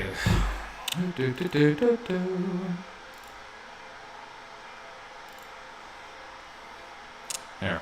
See, now y'all can look at my beautiful mug while y'all are sitting there staring at the wort as it gets ready to boil. All right. Pat, he says, I think one of the issues with the style catching on is it flies in the face of everything you were taught about crystal malt. Absolutely. He follows that up with, then add in the fact that it was started by a private brewery that is subscription only. Pat, I think you hit it head on the nail. Is that it? I think you're exactly right. And that is a big point of the argument that I want to make. And that brings up like something very interesting. That almost brings up the concept of like a private beer style. You know what I mean? Oh, one second.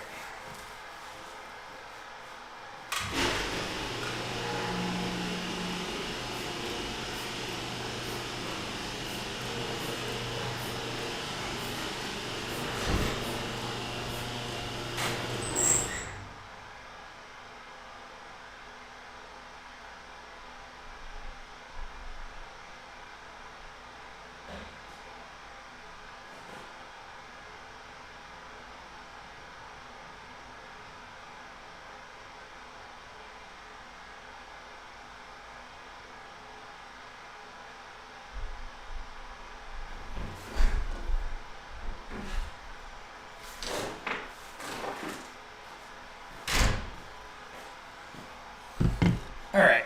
Sorry, I'm back. My fault. One, I was able to raise the doors up so maybe the audio echo will not be as bad, but, how did somehow raising my garage door made the stream health improve in a stable way? That's wild. That's weird. Anyways, just wanted to show y'all this. So this is what we're trying to do here, boys. This is what we're trying to make happen. We're trying to make a Crystale from Horus. This is their built different Old Forester birthday bourbon barrel aged Crystale. Man. So there will be an entire video on this concept, the brewing itself mixed in with the history of the Crystale, plus its potential and its inevitability to be accepted as an actual beer style, which will include me ranting the way I did earlier. But like I said, Pat, I think you kind of fucking nailed it. I think you hit exactly what it is that I think is possibly lacking. I mean, it's going to be very difficult for this style to catch on because, as you said, it's pretty much one brewery and his buddies doing it. And then it is essentially only being sold in small batch.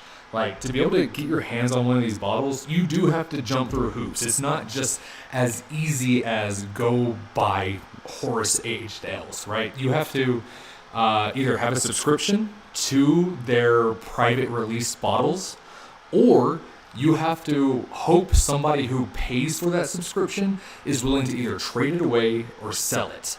And then the final hurdle, in my case, is when they do finally decide to sell one of these Crystales on the black market, gray market, whatever you want to call it, the price is jacked up phenomenally. I've seen some other Horus beers sell for the price of the entire annual prescription, which is hundreds and hundreds and hundreds of dollars. So it's difficult. It's very, very difficult. Pat says he is also barrel aging it,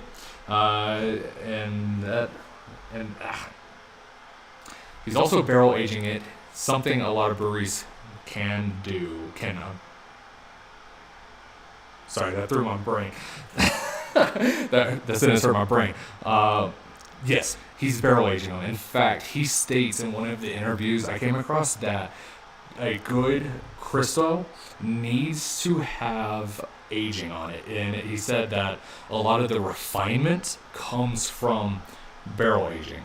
But that's the fun part of this stream, this experiment, this process, and it's why I wanted to collaborate with Pat, with over on his media platforms at Banty Rooster Brewing, so that way we could create multiple versions of the Crystale. That way we would have the context provided beyond just a single bottle. You know what I mean?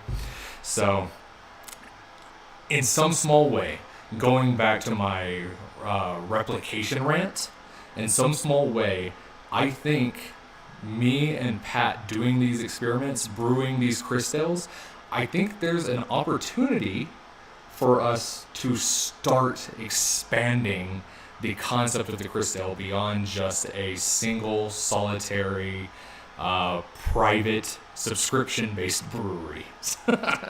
So we'll just have to, see what's going on with that. I like the concept because I like that, like you said, it goes in the face of everything that people are tracking or what they know about when it comes to good brewing practices.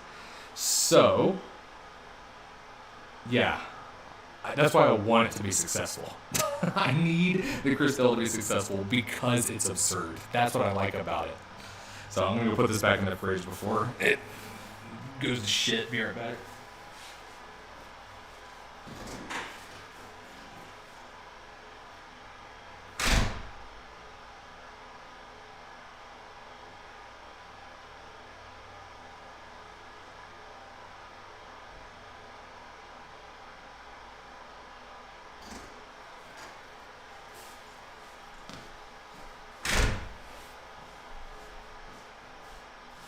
Let's go ahead and drop the hop spider into. That looks good. That looks very pretty. Oh wait.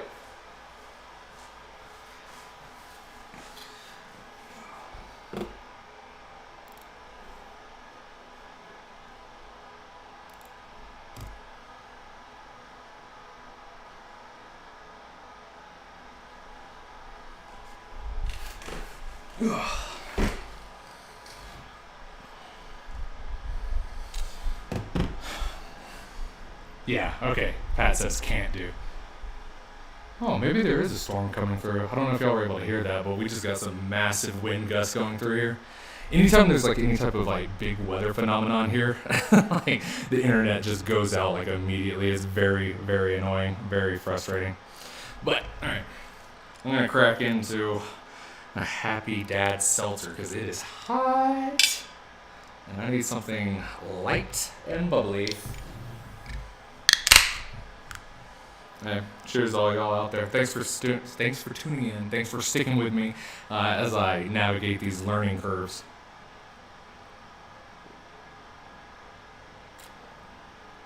Ooh, that's good.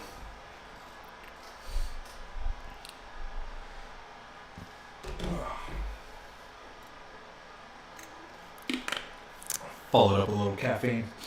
So, looks like we are hitting that boil pretty quick. It's already starting to foam up, starting to see a little movement going on beneath the surface, and this is happening way faster this time because I actually cranked the mash and boil up to its highest setting.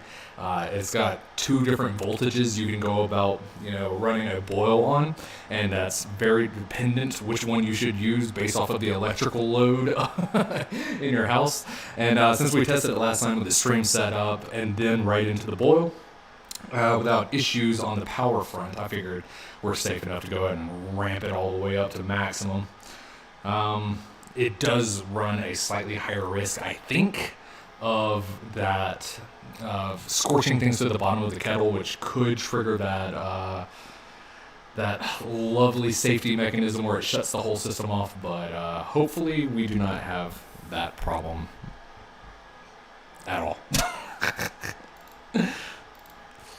So, but as soon as we actually start seeing the boil happen, I'm going to drop the hop spider into it, and then we're going to go ahead and add in our first 1 ounce EKG. Pretty excited about it. Oh, by the way, y'all see that big blue thing behind my head? That thing? It's pretty interesting. It's a cylindrical screen press.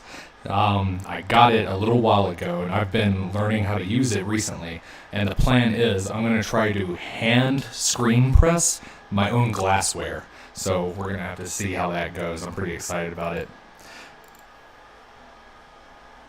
I'm going to have to do a stream exclusive glassware giveaway or something. I don't know.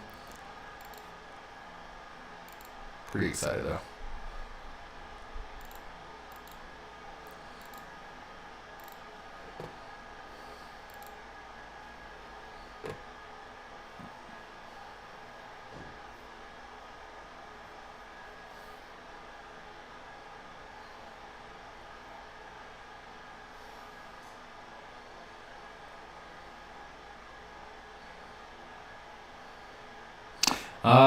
Okay, it looks like the stream status, the internet connection has been rather stable for about 10-15 minutes, and it's actually been the strongest strength it's had the entire time I've been doing this. So I'm gonna bring the hand camera back out and see if it runs better.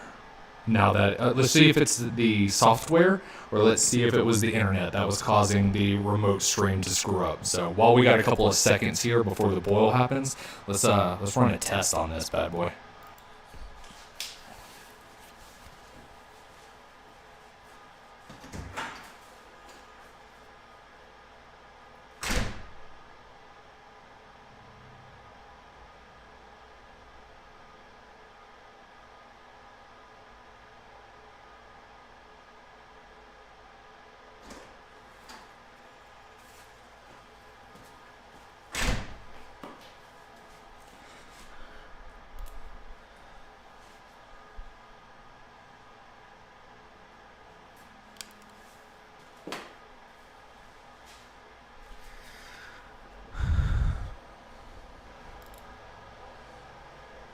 All right, let's see if this works.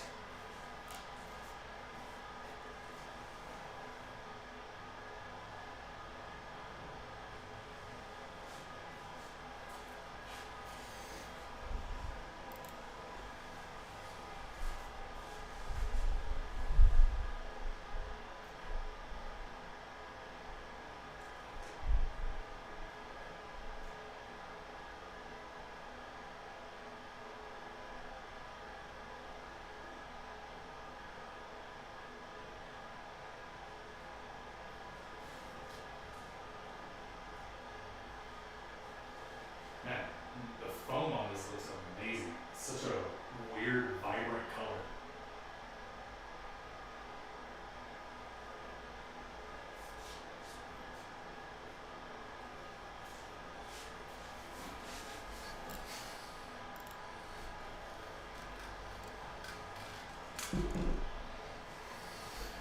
All right, what do y'all think? Was that smoother? It still kind of looked a little choppy based off of what I was able to see, but it looked smoother. What the fuck was that? Pat says, love EKG. I can't lie to you, man. EKG is probably one of my favorite hops of all time. It is just such a great aroma. God, I really wish it got more love than it does, because I think it's deserving of it.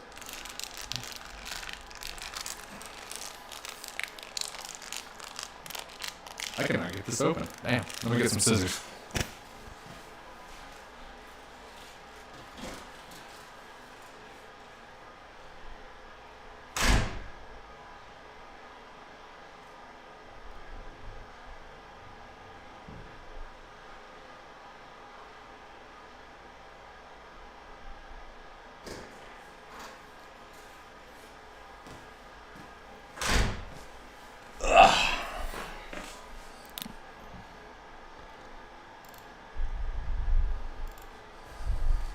Yeah, I love EKG. It's definitely one of my favorite hops. It's kind of a bummer because EKG has such amazing qualities about it, such great aromas, and honestly, You could probably make like an English IPA with nothing but EKG in it, and I would eat it up. I would drink every last drop. Because what I like about it is you got so much of that, like, you got so much of that old world, so it's like little earthy, little almost like tea tannins, herbal, but it still has like a lot of new world in it too. Like I think EKG is very citrus forward in my opinion. It reminds me of a lot of what is it, Earl Grey tea, because Earl Grey is just like black tea with like citrus pills in it or something like that, and herbs and spices. I think EKG is very, very similar in aroma to something like that. Absolutely beautiful. 6.8% alpha acid. You know, that can range, you know, yield to yield. But, so it's not like a great bittering hop or anything, but, oh, yeah. I actually, if I'm thinking correctly, I think at the beginning of like the American craft beer boom, I think there was a lot of IPAs that were brewed or dry hopped aggressively with EKG. Pat says the remote one looked better. That's crap. We're back down to poor signal as well. Crap. So hopefully it's not. I don't know. We'll just have to take this one stream at a time. But maybe instead of hardwiring it, maybe I could get like a Wi-Fi relay out here or something like that. I don't know. We'll look into it. Some more research to learn for sure. Pat also says, another English hop I use is Brambling Cross. I know the name. I know the name for sure. I'm not sure if I know too much about the actual hop itself. Let's see.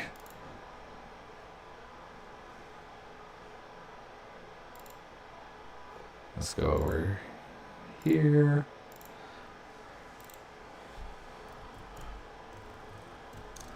Brambling Cross hop. Brambling Cross.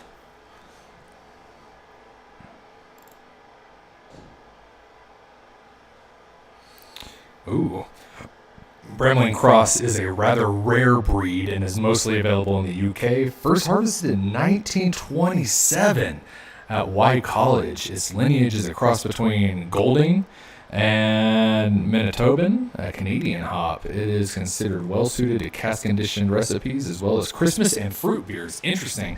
I really want to brew a like winter warmer or something like that. Maybe even just like a holiday porter or a holiday stout this winter, and that might fit perfect in there. Let's see. Perhaps Brewdog says it best when they speak of Brambling Cross as being elegant, refined, assured, boring, and understated. Interesting.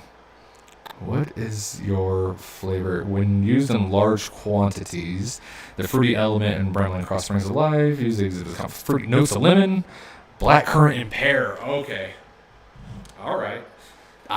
See, that would go great, I think, into like a winter warmer or something like that, where like those flavors would just pair so well with spices. I don't know if y'all have ever eaten spiced pears, but God, they are so good. Blackberries and plums, particularly when used in late edition.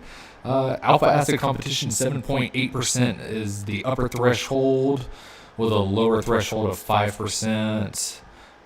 I mean, I think English hops are just typically a bit milder, but yeah, I'm sure if we use something like with a higher alpha acid, we could get some like generalized bitterness at the front end, and then we could really jam pack it on the back end with some Brambling Cross to get that nice spicy flavor.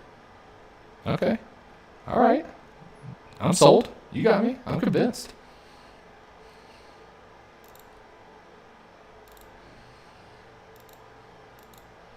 Yeah, so stay tuned for a winter warmer this year with Brambling Cross. It sounds pretty good.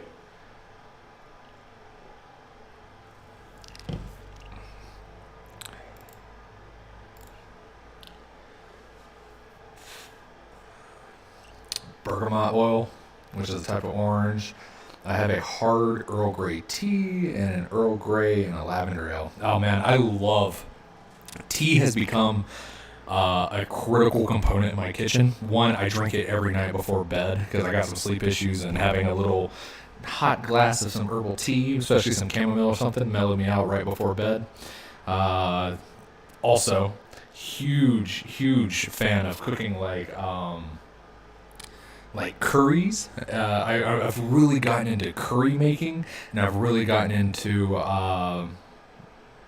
like some Thai dishes and incorporating like Thai tea spices and stuff like that. I was debating on doing like a Thai tea IPA, but I just really don't want to drink IPAs right now. I'm kind of burned out on them. But the idea is in my head. I would love to brew it. I just don't want to drink it. But I literally made a curry the other day where I took some Earl Grey and I used that to like deglaze my pan with. So it adds just like a beautiful herbal character to it, a nice little tannin flavor into it. It's delicious. Love it.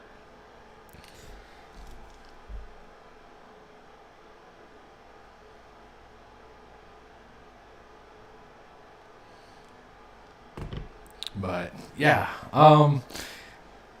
Pat, I won't say where, I'm not trying to dox you, but I know you live in the South somewhere, and I'm sure you're familiar with sweet tea. One of the things that I've wanted to brew that I have not seen people pull off, I've only tasted like a handful of attempts, but one thing I've never seen anybody pull off is a like sweet tea beer. I've had sweet tea browns, sweet tea ambers.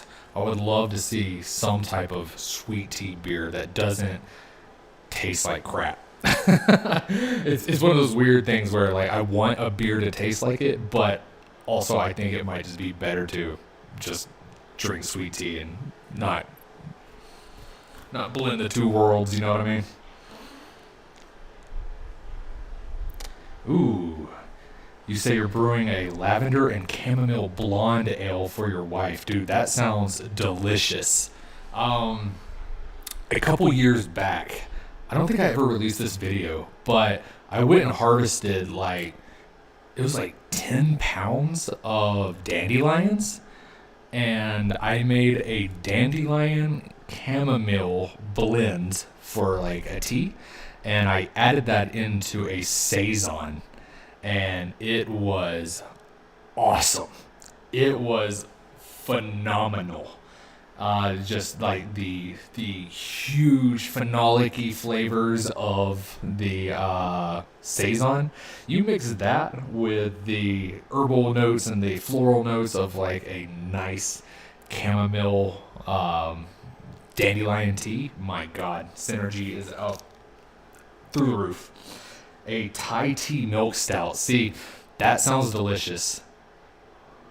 Yeah, I think the flavors would really pair well there. I do kind of want to show off just the brilliant orange character that's in Thai tea. I think that would be awesome. But, we'll just have to... I don't know. There's so much I want to brew.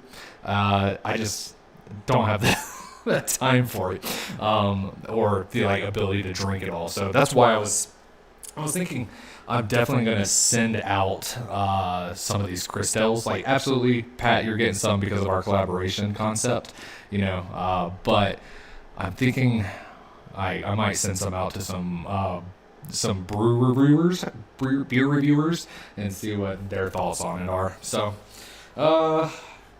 yeah. Let's see. Let's look at our boil real quick. Let's see what our status is.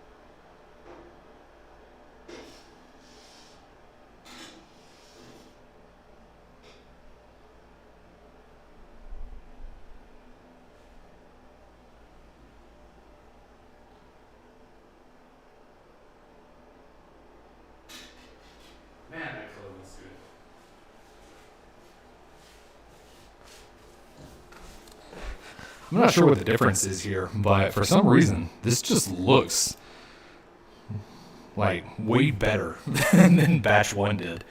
Just like on an aesthetics level.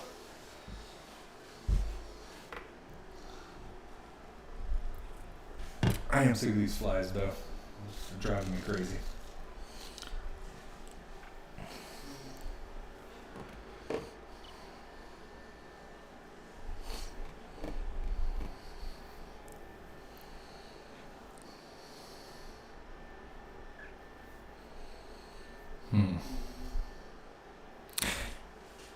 Yeah, okay, so on my docket right now for beers I know 100% for a fact I'm going to brew shortly is I'm going to recreate Dogfish Head's Midas Touch.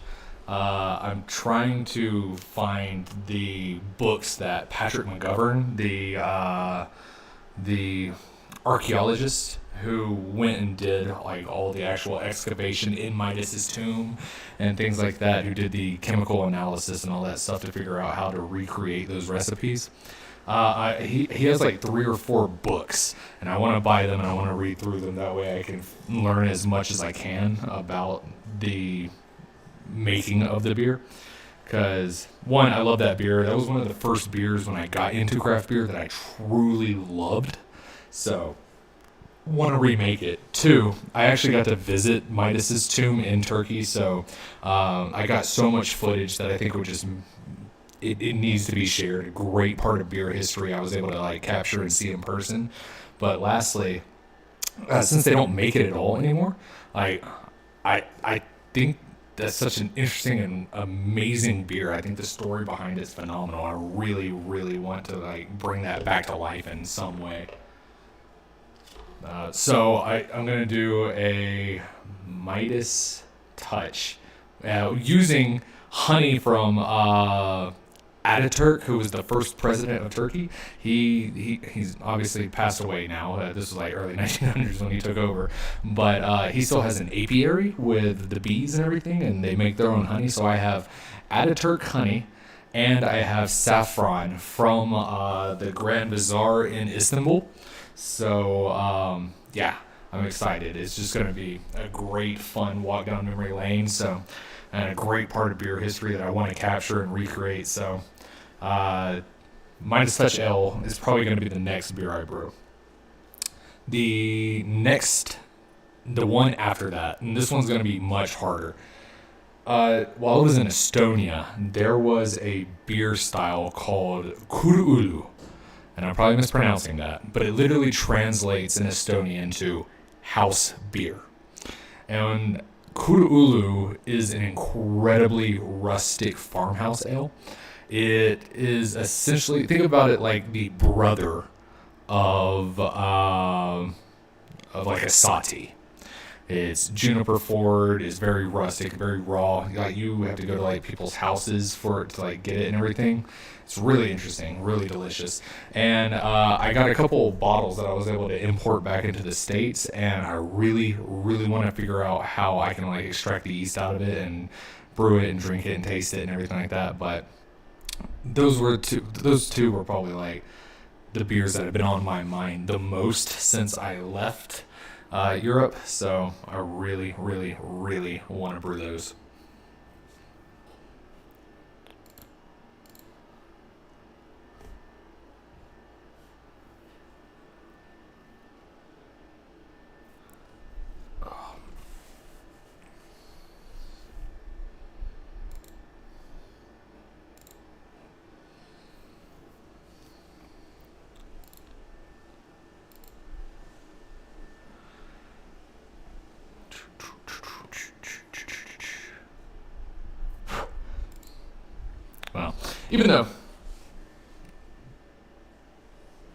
Even though we've had some technical issues on this stream so far, I will say it's still better than last time, because last time the entire stream crashed so severely that we had to like do multiple streams. So I still see this as a huge win, even though we had the technical glitches and issues. Let's see. Pat says, I brewed a Belgian single with oranges and orange blossom honey. My God, that sounds delicious. The Belgian single is one of those beer styles that is just so underrated. So few people one know about it as a whole. Like, not even the Trappist breweries really put out singles, inkles, eins, in like abundance or frequency, you know. Pater's beer is another name for it. So anytime I ever come across one, I snatch it up, because that, in my opinion, is the king of session beers. So I kill a man in front of his own mama for a good inkle. The next up on your brewing docket is the blonde, and the Crystale Ale. I'm assuming you're talking about the tea. Yeah. The tea and lavender blonde ale. Is that the one you're talking about? And yeah, I'm excited to see when you finally get your Crystale out. I really want to see your approach to it.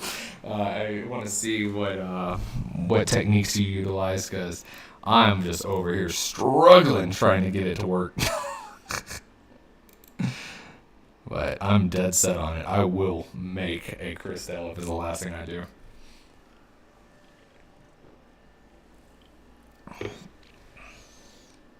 I will make it work.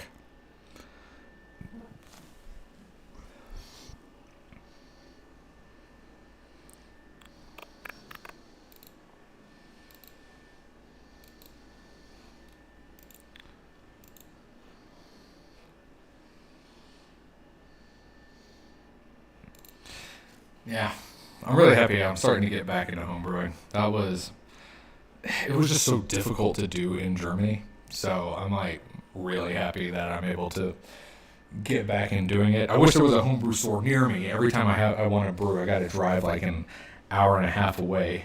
But that takes it. That takes what I can get.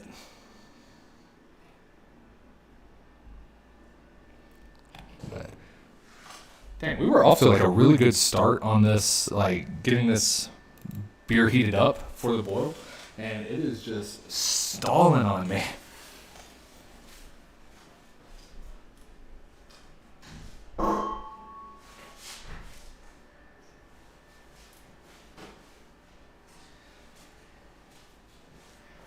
Yeah, we shot up about 40 degrees, like in no time. And then it's just like sitting there stalling, hovering out at about 195. So we'll get there shortly. But now that we got the good, like, pretty Krausen on top, I think I am going to drop the hop spider into it now, just because I know that's going to drop the temperature down. So might as well get it in now before the rolling boil starts.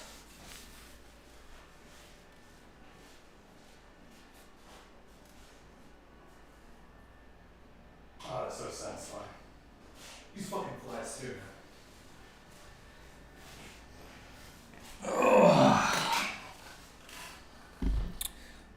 Oh shit. God. Every time you pop into the chat, you're telling people to watch out for my new innovative techniques. Hey, glad to have you here, brother. So yes, we are going. We're doing the exact same beer we did last time. The only difference is we were utilizing enzymes this time. So we're using the alpha and beta amylase, also known as the glucoamylase enzyme. Basically, we're using fungal and chemical derivatives in order to break it down further, because the potential ABV that we got coming off of the last live stream just was disappointing in me. You know, I knew it was a possibility, and I knew it was a chance that we could hit lower than desirable potential alcohol contents, but that did not deter me from thinking that this is possible. It only inspired and invigorated me to want to do it more. So that's what we're doing. Exact same recipe, exact same malt, exact same hops, exact same everything. Only difference is when we went and did our mash, we used we used some help. But yeah, Good to have you in here. Yep, this has been fun so far. Let me try to adjust this camera a little bit.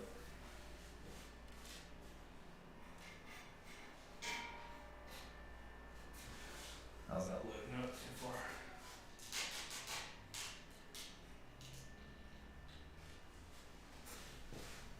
Here we go. Yeah, that's gonna be good.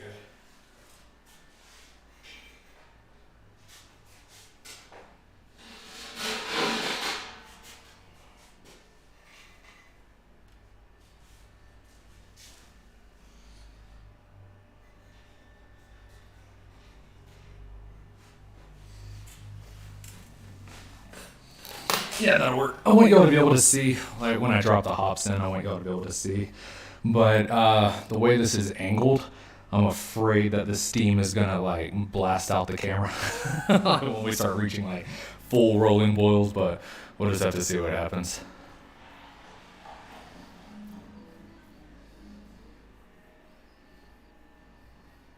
But I'm paranoid now. I'm like watching out my garage door because I'm afraid work people are gonna roll up on me again.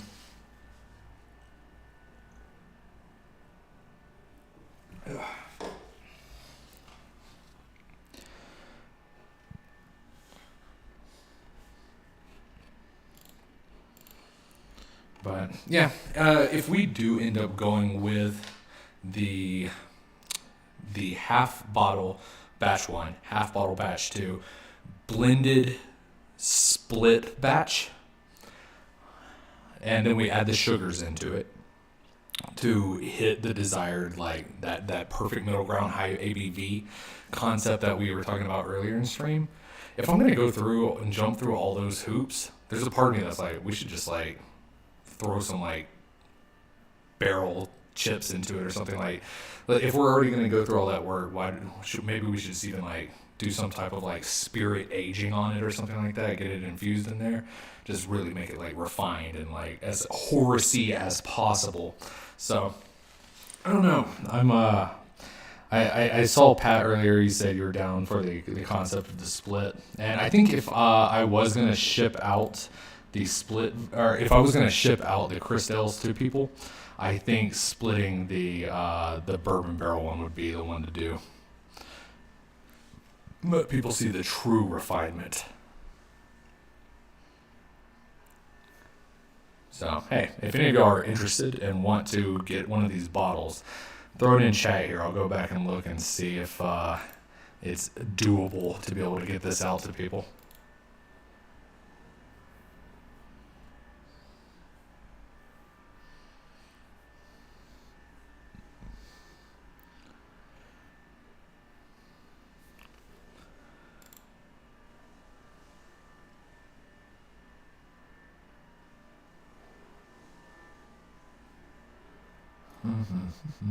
And also, if there's any homebrews y'all want to see done, y'all let me know about that as well. We'll see what we can make happen.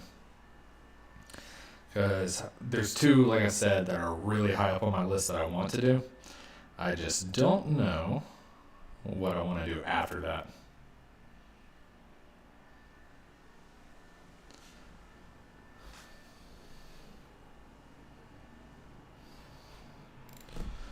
Ugh.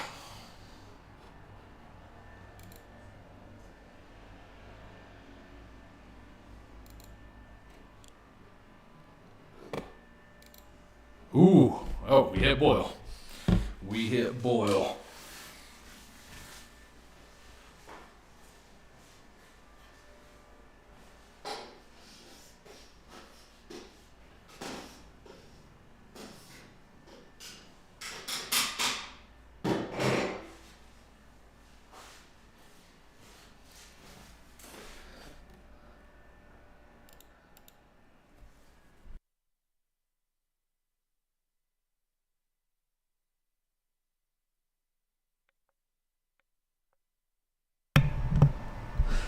All right, so we've officially hit boil. So what we're going to do is we're going to add in 1 ounce of EKG here at the very beginning.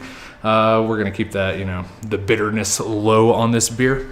But we'll go ahead and add it directly into the hop spider, and that'll start our 60-minute countdown for the the last parts of this beer.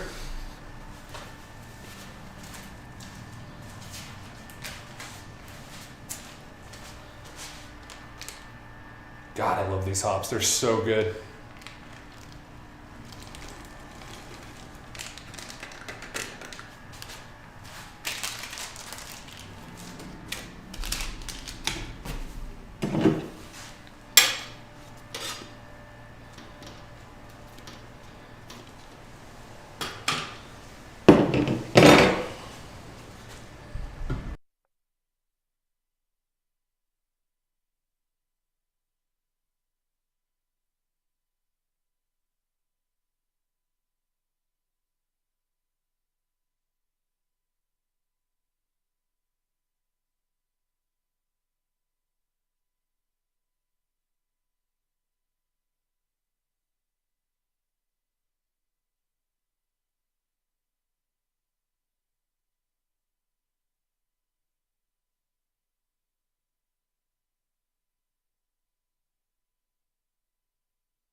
Kinda get broken when it comes to emotion.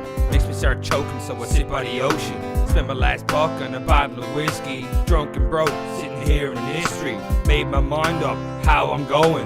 Got nowhere to go, don't know where I'm going. But I do know one thing that is true. No matter where I go, I'm gonna need you. We just can't let each other go now. We're too close to ever slow down. The only one that keeps my chin up. When you touch my lips, we're like two dogs stuck. Cold, COVID, don't you ever worry. I am right here. I could never live without you. You don't care what I amount to. I pick you up, take you home. Sit on the couch, turn off the phone. Love your taste, love your smell. Who would have thought that we could do so well? Hell, I guess we're meant for each other. Sorta like the microphone and my buddy Bruce Buffer. Can't really express my joy. It's like a scrap between Osgood and Paddy Roy. Can't take my eyes off you. Went to rehab, thought I lost you. Now we're back together with a vengeance. Must be Irish descendants. Feels pretty good to get this off my chest. Even though people saying Donnie's obsessed. Maybe I am, maybe they're right. All I know is one thing, it was love at first sight. Cold, COVID, don't you ever worry. I am right here. I can never live without you. You don't care what I amount to. Sitting on the stoop feeling kinda lonely. Me and Brenda fighting, so I call the homies. Boss busy hanging out in front of Sobeys. There's only one little fella that really knows me. Comes in a little brown bottle or can. Sits in your hand, you could barely stand.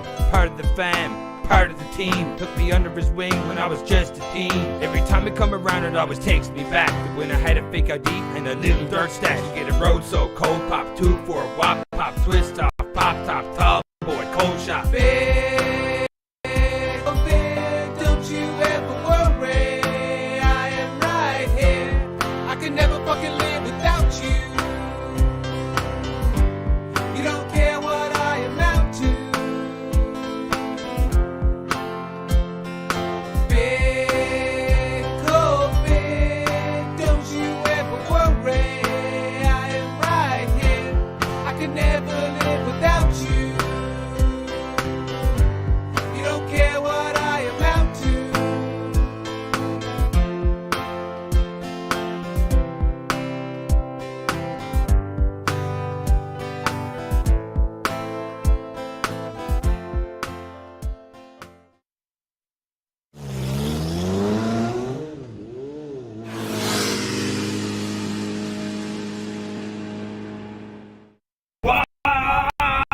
Wobbly pop, wobbly wobbly pop pop.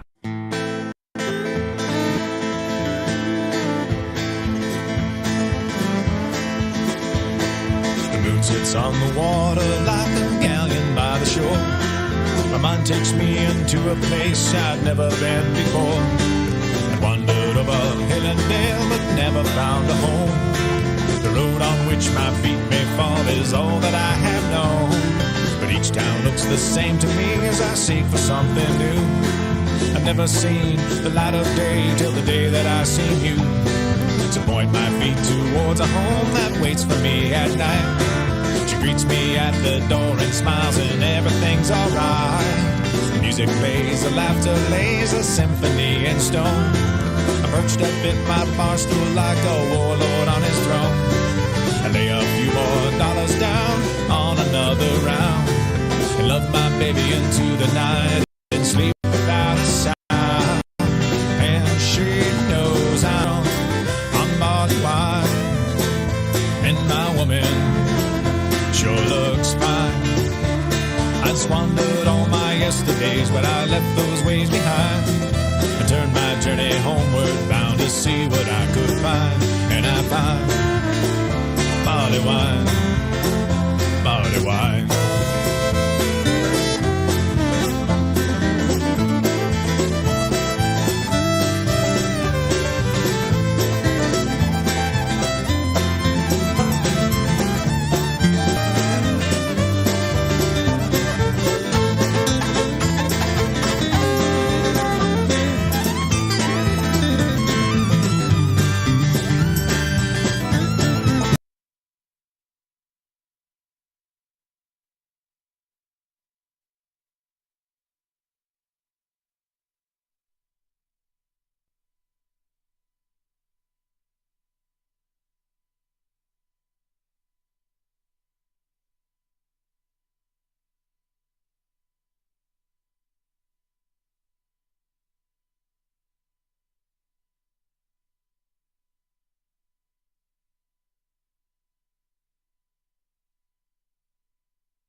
of these days, I'm going to learn how to be a streamer. I promise I'm going to learn how to be a streamer. I'm going to be good at it. I don't know if y'all were able to hear any of that. I just went on a tirade for several minutes there, and I don't think... Oh, I'm going to hit my playback. Let's see if I can actually hear me.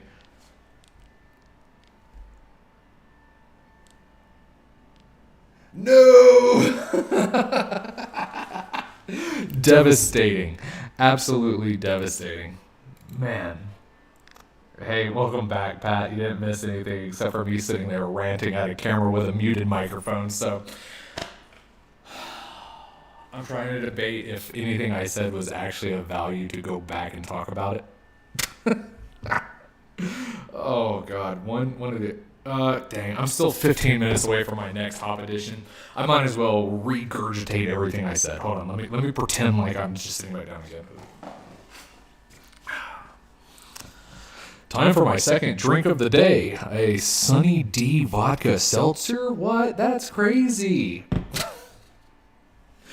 I am pretty excited about drinking this because, one, I love the taste of Sunny D, but just it's got so much sugar and so much artificial stuff in it that now I feel like it would just devastate my body. I think if I was to drink this amount of Sunny D, I might be living on the toilet for, an unacceptably large amount of time. But, yeah, so, I mean... I really like that seltzers are really starting to pick up and take all these different flavors on because, like, when you're sitting out in a hot garage that is currently 98 degrees in here, you don't want to be sitting back, like, crushing beers or hard liquor or something like that. Something nice, kind of low ABV, but still fun and relatively low in sugar. Seltzers are the way to go, in my opinion. But what I was saying before I realized my microphone was muted was... Isn't it wild that there's Sunny D seltzers? And in my fridge right now, I have sugar-free Mountain Dew Baja and regular Mountain Dew malt alternative beverage. I don't know if it's a seltzer. I don't know if it's just literally liquor in Mountain Dew or stuff like that.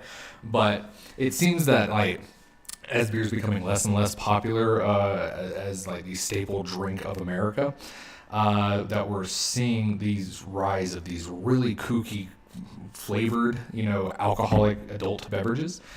And I was like, I remember, like, at one point in time, people were really going after craft beer in the, for marketing towards children when it was coming to things like slushy sours or like Florida Vices or Berliner Weisses with like insane amount of fruit additions and pastries, stouts, and sours and all that crap. I saw arguments people were making that it seemed as if they were being marketed towards children. Candy ales as well. I don't even want to dive into that rabbit hole. But I have not seen as much fervor or as much people, acting outraged when it comes to these like seltzers and adult beverages. Like, I think it's fair to say that Sunny D is marketed as and is typically perceived as a children's drink. So when I was walking through the aisles and I saw Sunny D seltzer, it wasn't the adult part of my brain that was like, oh man, I would love to drink a Sunny D seltzer. It was Sunny D for adults. It had woken up that like youthful, childlike part of my brain. So I'm pretty excited, pretty stoked to be drinking on this. It tastes exactly. It doesn't taste like a screwdriver at all. It tastes like Sunny D. There's like not even a hint of alcohol on it. Plus 0 grams of sugar, 95 calories. Yeah, all day, baby. Pat says, one of the homebrew channels just made a hard Capri Sun.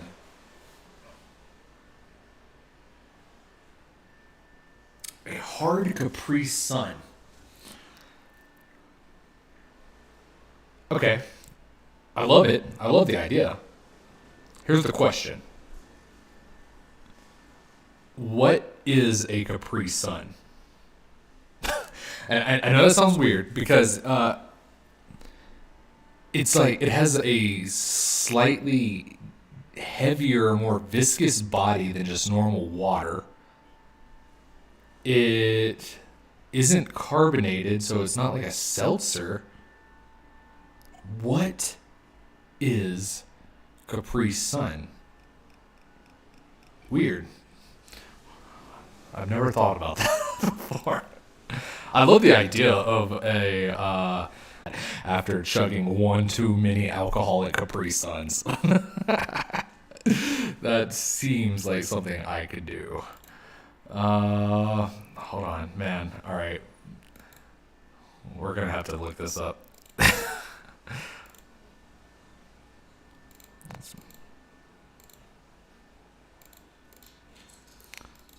Nope.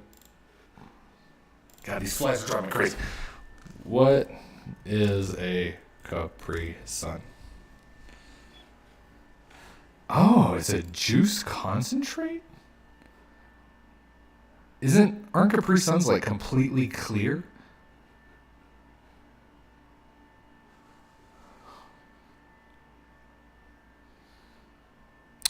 Oh, interesting. Okay, while I was in Germany, I came across Capri Sun, which is the German pronunciation of sun. Interesting. No, I saw these, but the packaging was like totally different. I wonder if they brought it back because it looked like it had like lions and stuff on it. It's now sold. Since this launch, Capri Sun has been packaged in main products are high in sugar content. Who are its competitors? Soda. Let's see. I just want to know what it's made out of. Okay, so it's juice. I wonder what type of juice. Don't Capri Suns come in a bunch of different flavors? Okay, it's fruit juice base.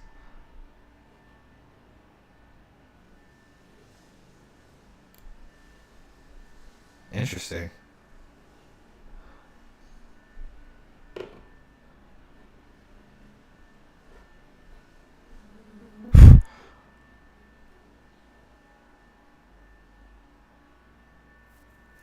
Okay, so it says it's a juice concentrate, but contents. Okay. Orange. It's orange juice concentrate. How did they get rid of the color, though?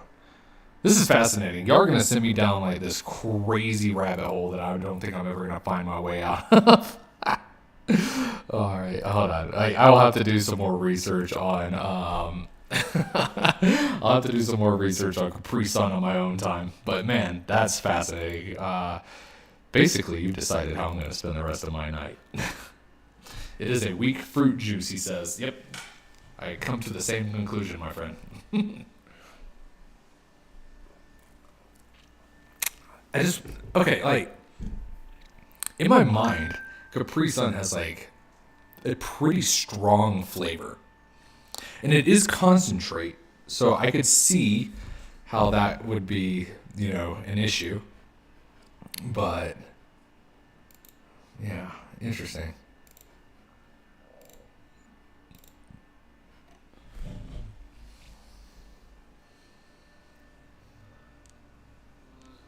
Oh, it streamed down.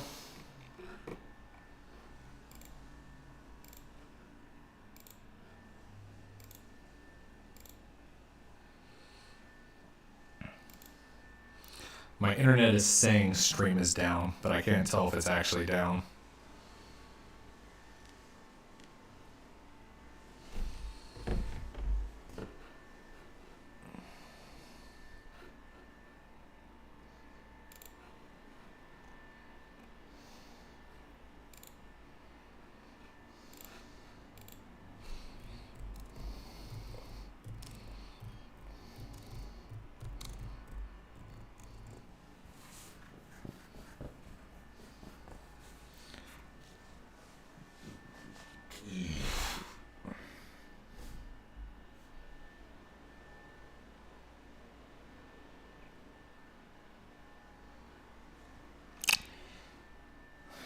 Crap. I can't tell if stream is up or not. YouTube is sending me notifications that it says it's down. But Pat says no. Okay, all right. All right, guess we're still live. I guess we're good. Oh yeah, it's looking choppy.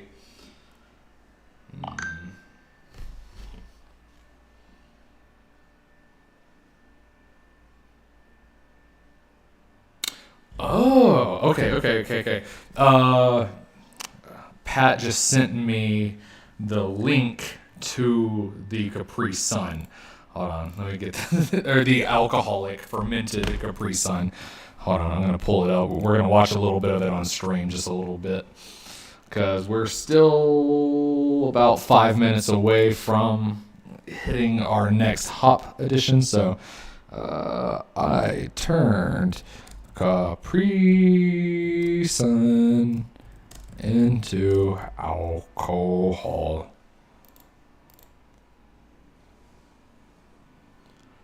Oh, hell yeah. Okay, all right. Hold on, let's change this. Still vigorous rolling boil, if y'all can see it. Looks beautiful, looks great. Okay. Now let's look at something important real quick. Let's get over here and look at this. Okay. Let's see. I want to make sure I got the right one here. Yeah.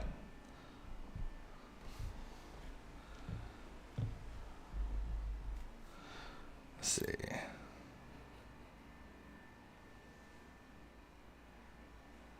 Maybe it was that show, The Secret World of Alex Mack.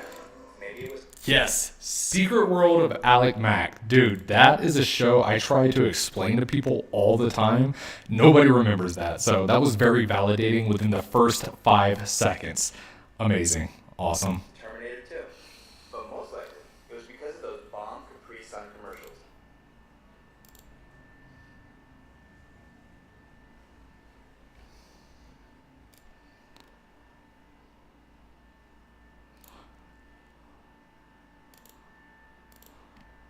That were on every day after school. By the way, was anyone else scarred for life by those Gusher Brew commercials? Are y'all able to hear the audio coming through from the computer? Anyways, Capri Sun always...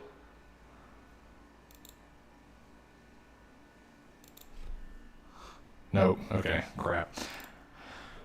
It's super funny that that's the case because I I literally cut off the setting that would allow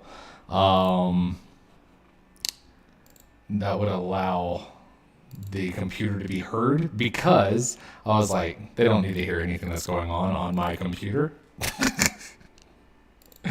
All right, let me fix that real quick.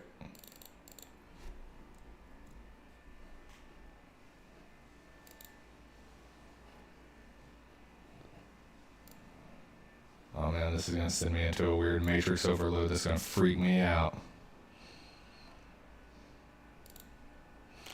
There we go.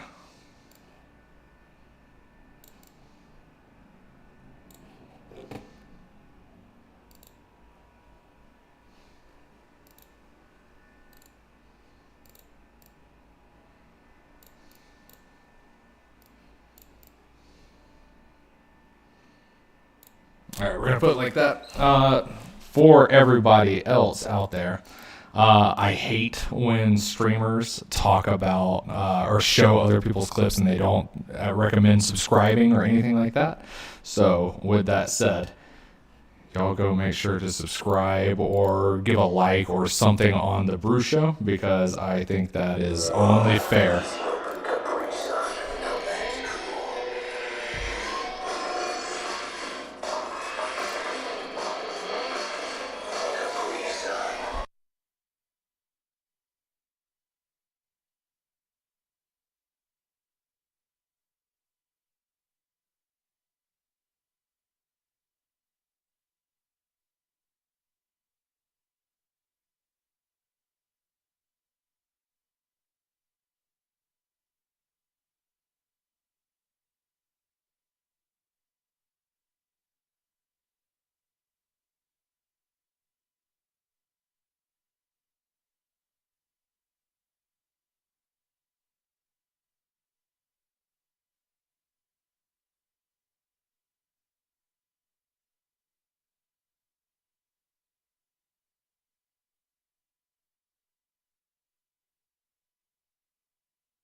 All right, that's pretty interesting. I don't want to run through his entire video because I'm not trying to steal content over here. Very fascinating, very very interesting in my opinion. Yeah, I've remembered seeing people do something called Appalachian wine one time where they were fermenting Mountain Dew, right, and it tasted like shit. And it's because it had a lot of preservatives, a lot of non-natural ingredients, a lot of chemicals, all that stuff. So I guess Capri Sun would be a great concept for fermenting. That's actually pretty interesting. Yeah, maybe we need to do a Capri Sun sour. I think that a Capri Sun sour actually sounds pretty good, don't y'all think? I'll see if I can buy Capri Sun in bulk up at Costco or something.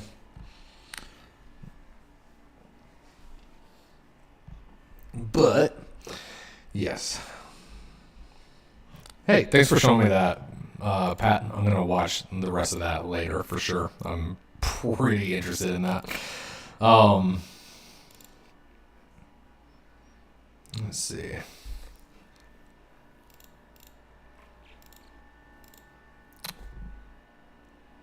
Oh, and we're out of time. All right, let's add these hops in there.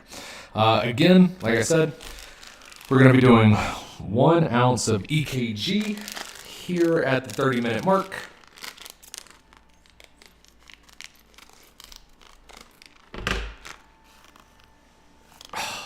That is the best part of homebrewing, in my opinion. It's not the final product. It's not anything else. It is cutting open into a fresh pack of hops, just getting your schnoz down as deep into it as you can. God, that aroma is amazing. All right, let's go dump these bad boys in.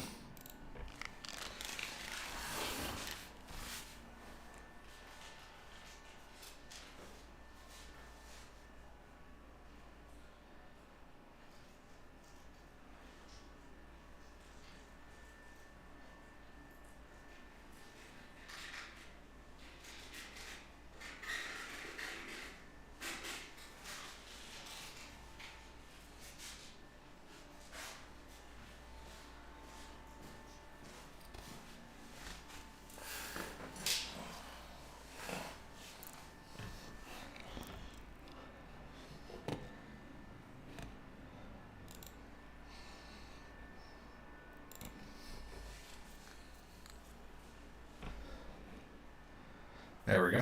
All right.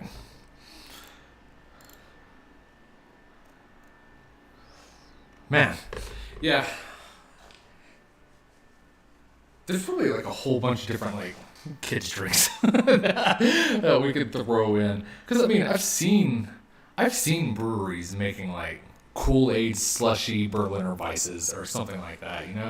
Like, it's out there, and like people are throwing gummy bears, gummy worms, all different types of crap into it, which I'm not against in any way. I am very pro experimentation, pro adjunct, and all that. I'm just trying to figure out, like, people will say, like, a lot of like purists will say that like if you're adding stuff like that in, the chemicals, the preservatives, all that different stuff will create very unappealing aftertaste. But I wonder how accurate that is versus how much they just want that to be true. Do you know what I mean? Like if you tell somebody who wants a beer, who wants like a lager, like a pale lager, and you're like, here's a peanut butter lager, they're gonna be like, no, that's not what I want. I just want this. So if you're a beer purist, you want the pure beer. So I wonder how much that actually plays an effect into it. I've never really like ventured too aggressively into that because I don't want to waste a bunch of time and money making a beer that maybe tastes like crap at the end. So maybe I gotta do some research. Maybe I need to figure that out. This is definitely something. I don't know. I think, okay. All right, yeah. Let's put my money where my mouth is. I'm over here flapping my gob, talking about how I want to do it. Let's just make it happen. All right. I was literally saying we should come up with something for me to brew with, or something that I should brew. I think if we do a Capri Sun sour, I think that's pretty interesting. I think that sounds pretty good in my opinion.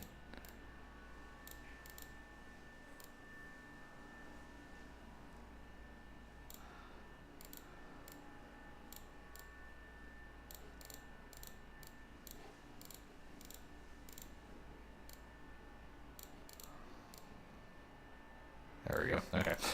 I accidentally screwed up all my settings. Gotta get them back in place.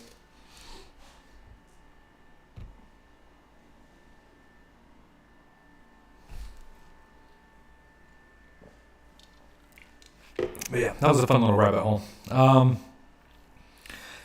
Tropical Capri Sun sour.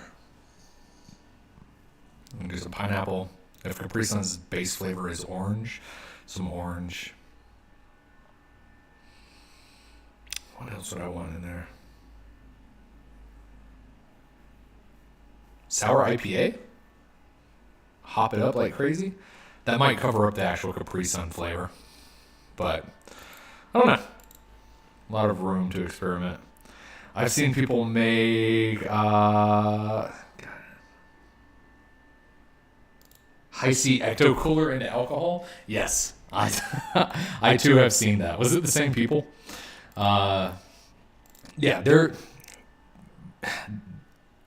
alcohol content on YouTube is funny because a lot of like the biggest channels who are doing it, and this is not a criticism. This is an admiration of their process. I thoroughly actually enjoy it and impressed by it, but a lot of people, a lot of channels will try to go like the clickbaity, the most shareable, the most attention and grabbing, which it's a grind. You know, if you want to, it's a good way to progress, you know, in the numbers in the analytics game.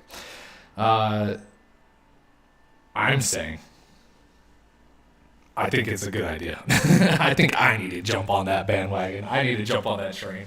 Capri Sun sour. What other kids drink do I really like?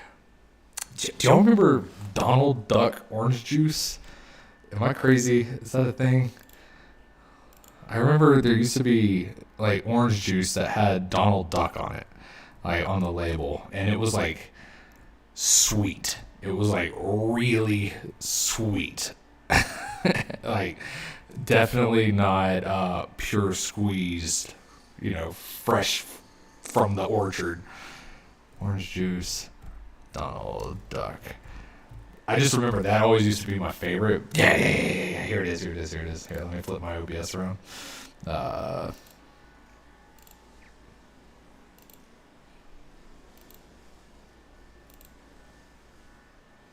there it goes. Okay.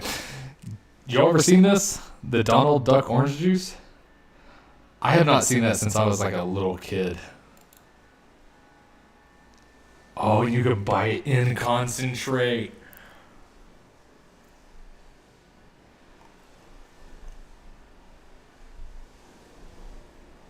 Oh. Ingredients. Let's look at this. If it's mostly natural. Whoa, really? No added sugars, no artificial sweetener? There's no way, bro. There's no way.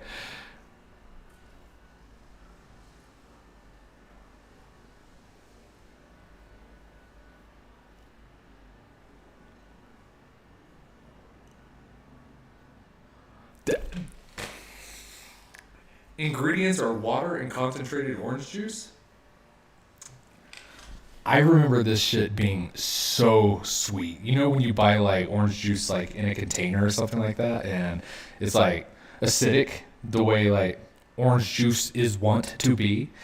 Well, I always saw that as like the Donald Duck. I always saw that as like being the real one, and the Donald Duck one being like the Capri Sun, the Tang.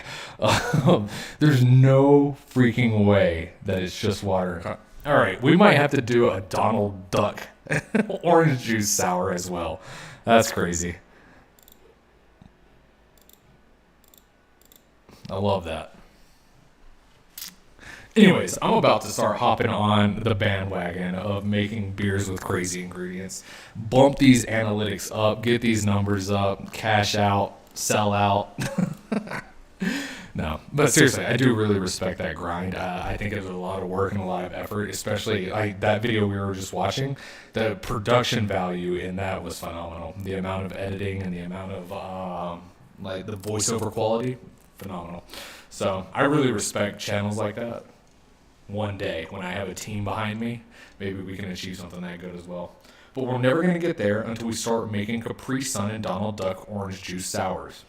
It's just what it is.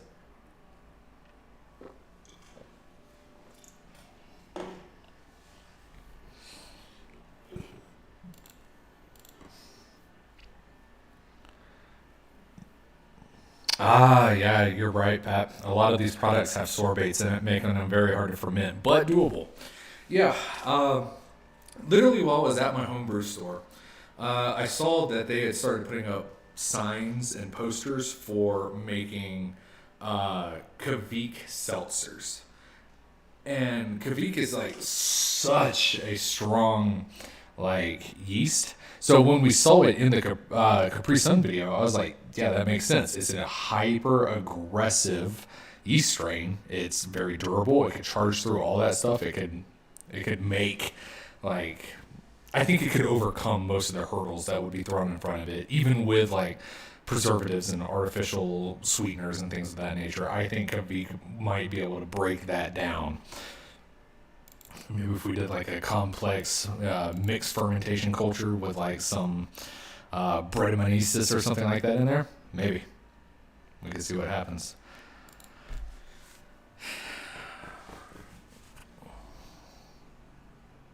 I don't know. Either way, it's fascinating. Dang, time's flying by. We're in the last 15 minutes of stream. 15 minutes for the final hop edition. We'll do flame out, and then we'll do we'll test the starting gravity, and we will be able to figure out, did we do better this time?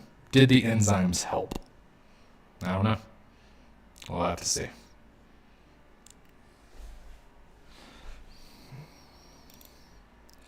What time is it? 1700. I got enough time to drink a little more caffeine, I think. All right. I know that the BRB is just continuing to recycle the same songs over and over again, and I apologize about that. I will figure out how to fix that going forward, fix that in the future. But I'm going to put y'all back on BRB one time, hit the bathroom, grab another drink. We'll see what's up. All right. Be right back.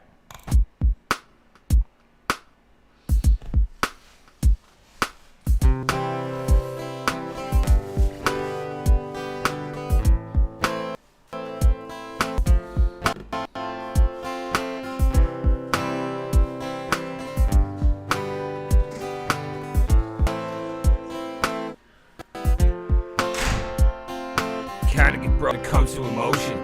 Makes me start choking, so what's emotion? Spent my last buck on a bottle of whiskey, drunk and broke, sitting here in history. Made my mind up how I'm going. Got nowhere to go, where I'm going. You know one thing that is true, no matter what, I'm gonna need you. We can't let each other now. We're too close to ever slow down. The only one that keeps my chin up. When you touch my lips, we're like two dogs stuck. COVID, don't you ever worry. I am right here. I could never live without you. You don't care, I amount to. I'll pick you up, take you home, sit on the couch, turn off the phone. Love your taste, love your smell. Who would have thought that we could do so? Hell, I guess we're meant for each other. Sorta like the microphone and my buddy Bruce Buffer. Can't really express my joy. It's like a scrap between Osgood and Paddy Roy. Can't take my eyes off you. Went to rehab, thought I lost you. Now we're back together with a vengeance. Be my little lost descendants. Pretty good to get this on my chest. If people saying Donnie's obsessed, maybe I am. Maybe they're right. All I know is one thing. It was love at first sight. COVID, don't you ever worry.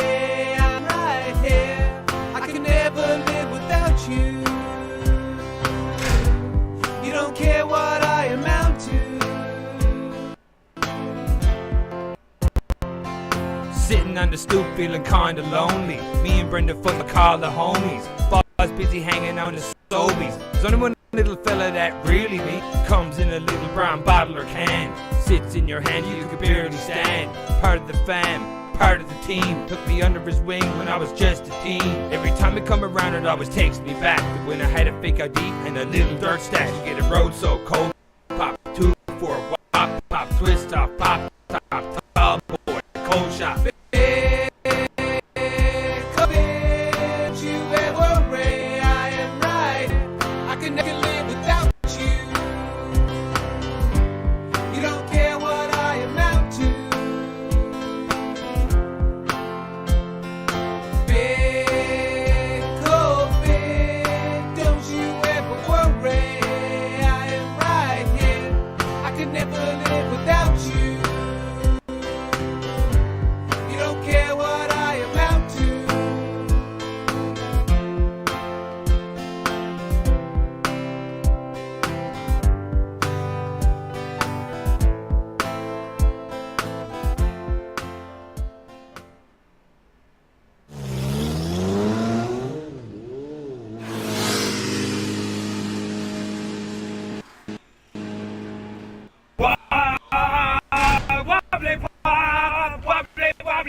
Sits on the water, lying by the shore. My mind takes me into a place I'd never been before. I wandered over hill and dale, but never found a home. The road on which my feet may fall is all that I have known. But each town looks the same to me as I seek for something new. I've never seen the light of day till the day that I seen you. To point my feet towards a home that waits for me at night. Boom. All right. Here we are. We're back. 10 minutes. Ah, crap. All right. I forgot my drink. What would that said? Man, bummer. Oh, man. That looks rough. The mobile camera. It's in the kitchen looking at the starter. Man, that looks rough. Oh, dude, my internet has just been thrashed today. This is so brutal. Yo, dude, oh no, this is the poorest it's been this entire stream. My God. It just says error. Okay. Well, with that said, I'm still going to try to go do a, I'm still going to try to do a little yeast step up. That way, when it's time to pitch, it actually works. So, so it stays entertaining. we're gonna put a bunch of different cameras going on at the same time. I just don't even care. Okay, let me see.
Maximum setting. All right.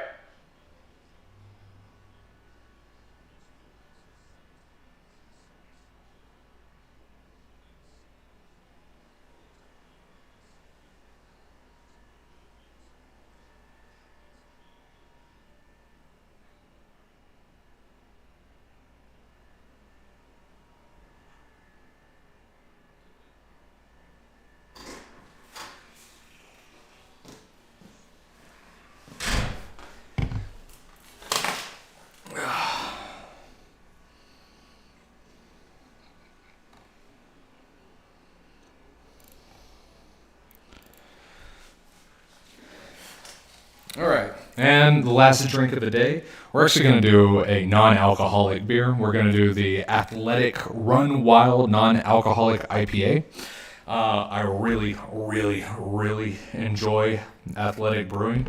They're probably some of the best non-alcoholic beers on the market. Not sponsored in any way, but God, would I love to, because it's so fantastic.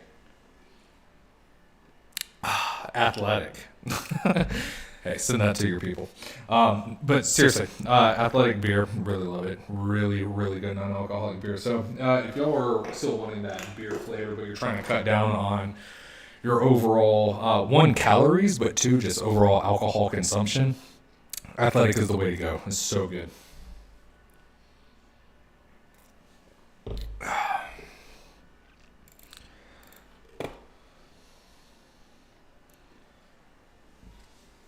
All right.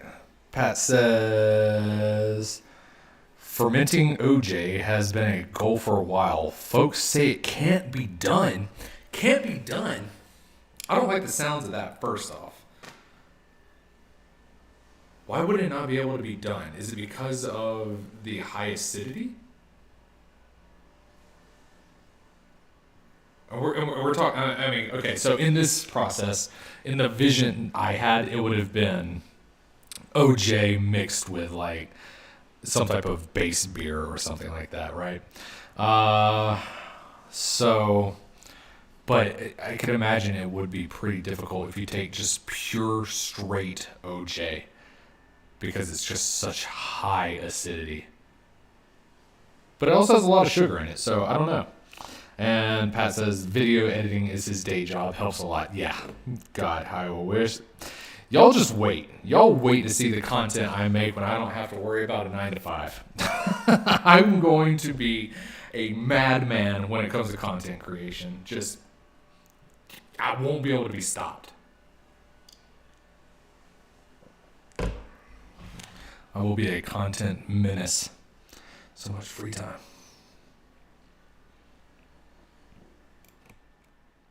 So, somebody sent me a PM and said I've sounded like a robot this entire time. Is that the case? Have I been sounding like a robot, double-voiced? If so, I think I maybe just fixed it, but y'all let me know if it actually is better.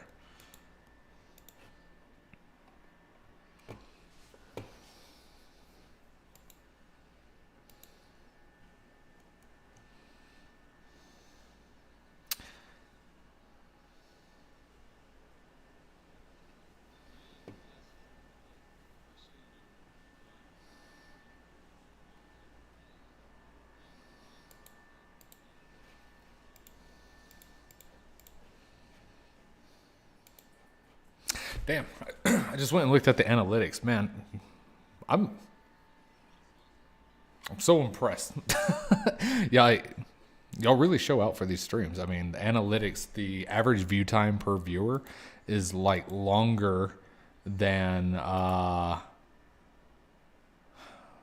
like my actual content. So, which is crazy because the whole time I do this, I feel like I'm just struggling not putting out the best of my ability. So, but we've maintained on average 3 concurrent viewers, which, you know, for just my second live stream ever, I think is pretty good. 40 views overall, average view duration almost 15 minutes.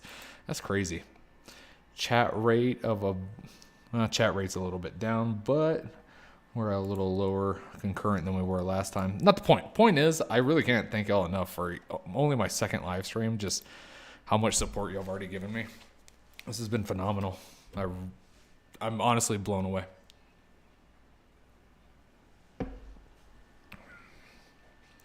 And we are 3 minutes away, 3 minutes away from our final hop edition, where we will add in our last packet of EKG.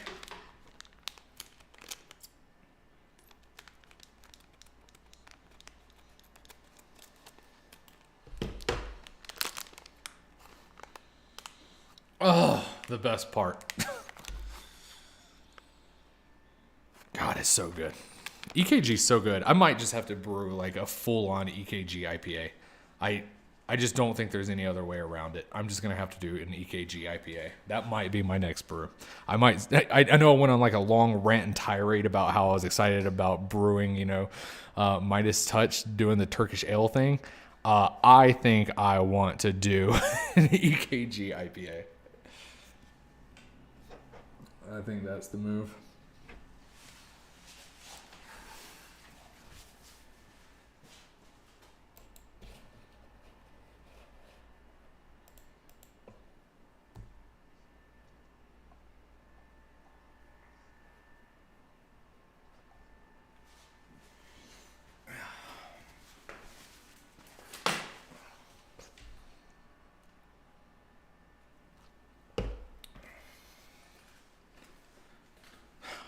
But I am going to be excited when I get to do this in the winter when all these bugs and flies die.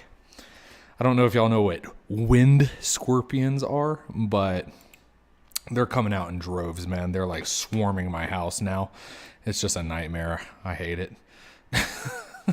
As somebody who just like hates arachnids and things like that, like, God, it's a menace.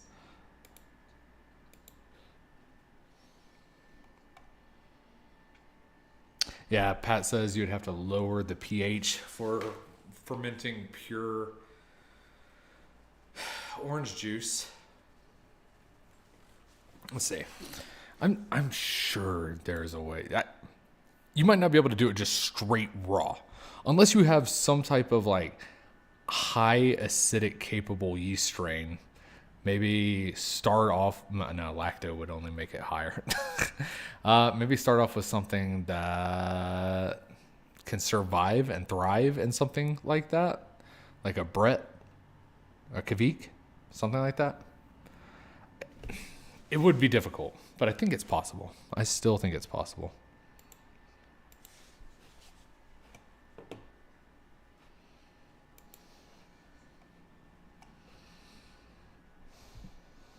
Oh, here we are.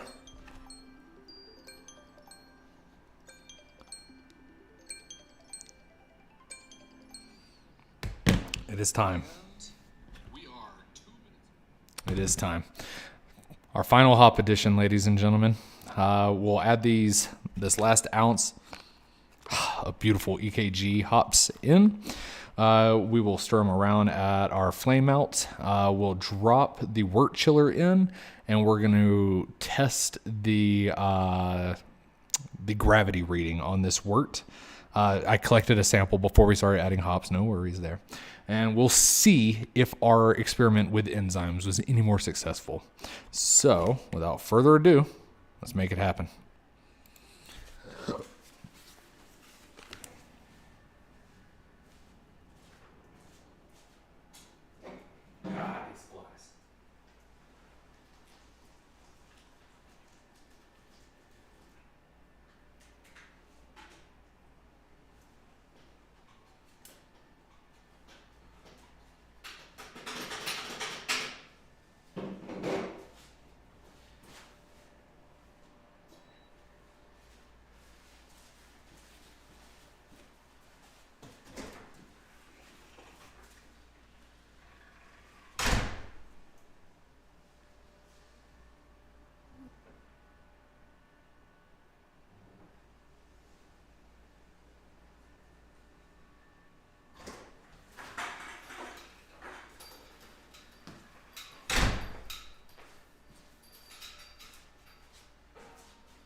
There was probably a better way for me to do that, but it worked, I guess. Okay, so we'll let the hop spider sit in there with the wort chiller for a little minute. That way the hops get, enough time to be able to leach themselves out. But I'm going to adjust the camera away. That way I can shove y'all down the hydrometer and y'all can see what bricks we're looking at. So as a reminder, last time we did this, when we were just using technique and procedure to be able to get the most efficient extraction possible, we only hit 8 bricks, okay? Now, what I want to see is anything higher than 10. If I hit 10, I've been successful in what I want, in theory. Like, I still think there would be more room, but 10 is the minimum, right? So that's the goal. Let's adjust this camera. Let's get the sample onto the hydrometer, and let's fingers crossed, pray that we're hitting higher than 8. Or else this whole day was basically a waste. Not really. We've had fun. We've had fun here today. I've had fun. Anyway, let's do this.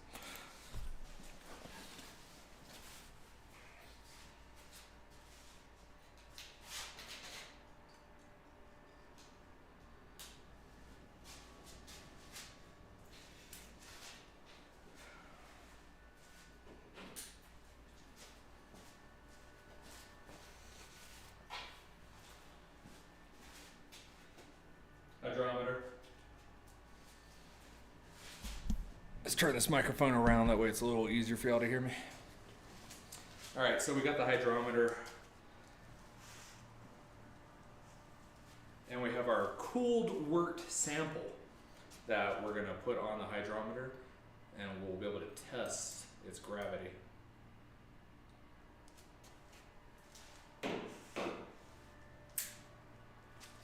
What do y'all think we hit?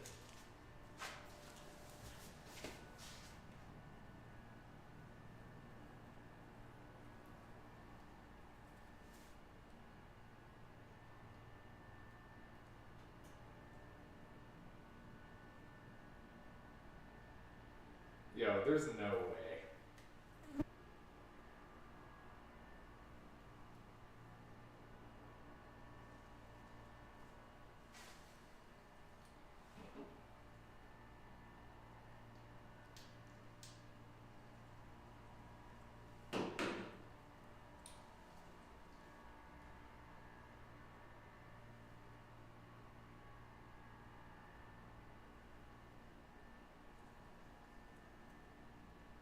All right, listen.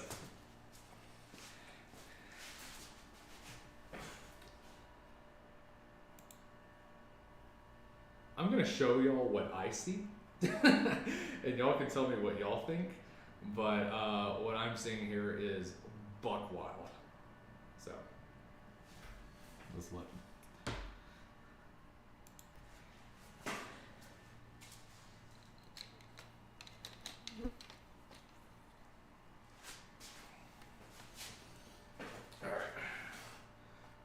We got my webcam. We're looking in my hydrometer. Let me see if I can angle it to where y'all see that?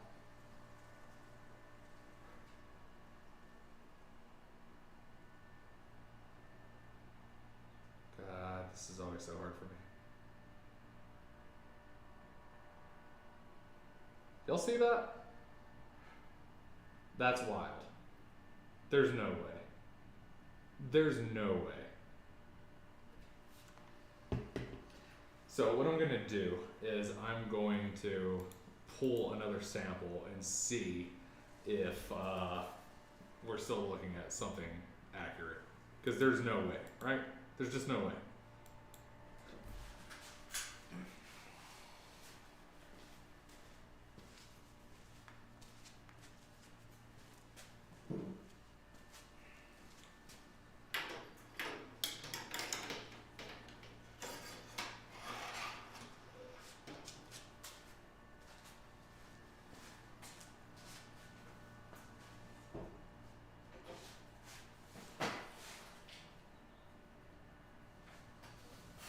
So, I'm gonna go see if I can see if, like, wait, is it just busted?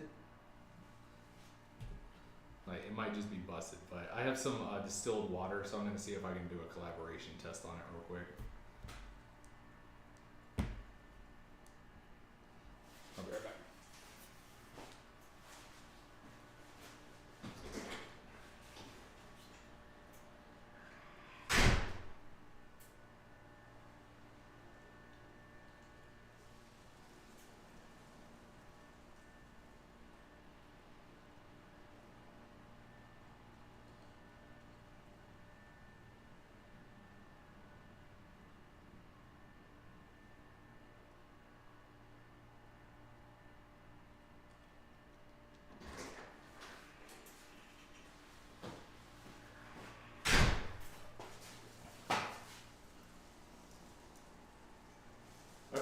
so this is even more troublesome because if we were taking a distilled water, our brick should be 0.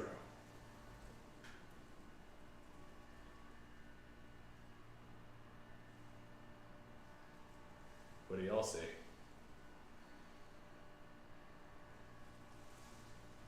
Whole thing is covered. The whole thing is covered. So that means it is calibrated. That means it is working.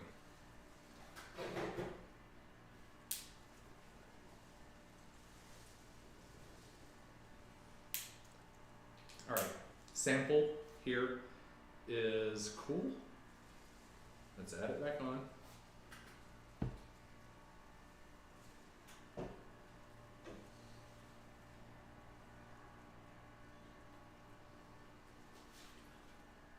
Okay, yeah, that makes more sense.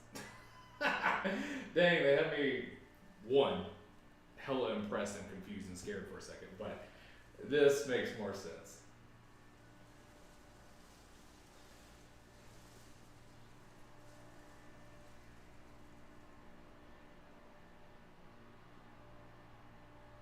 God, I hate this. Filming down this barrel is so frustrating. Alright, how do I do this? It'd be easier if I was more coordinated.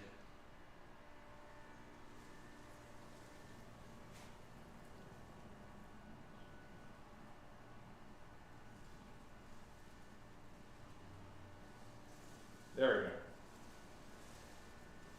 We are at 15, 14, 13. We're at about 13 breaks. 13 bricks is pretty good.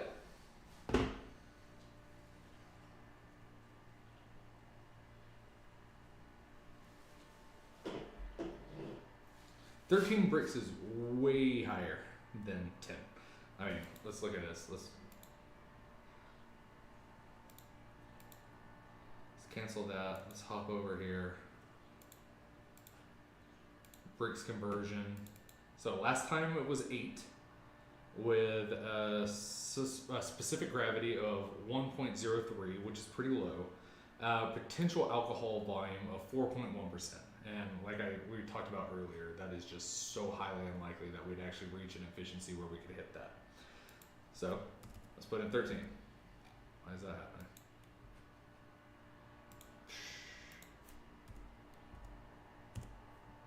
There we go. 1.057%.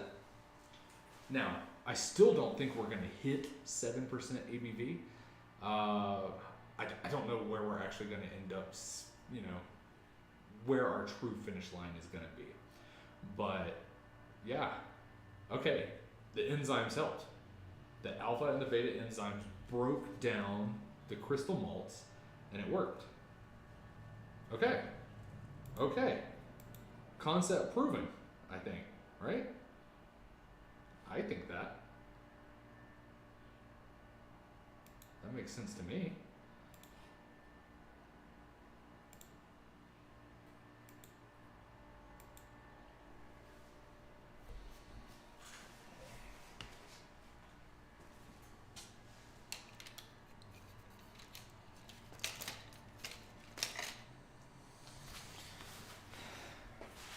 All right, guys.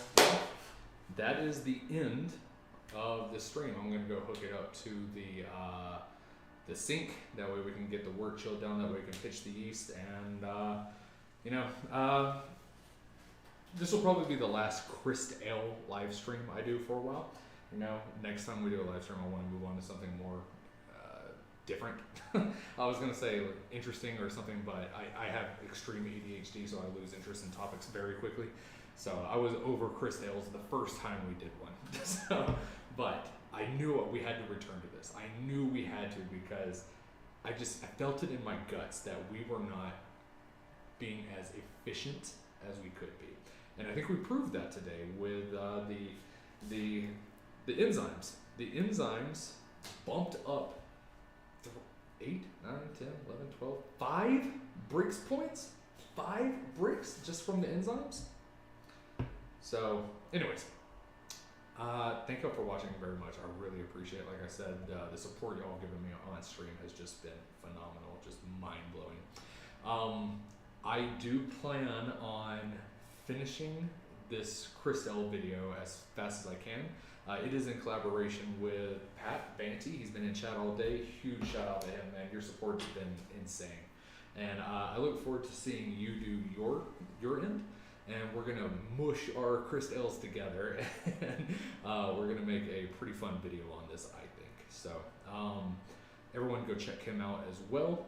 Stay tuned because the Crystale video will come in time. It'll be a main channel video.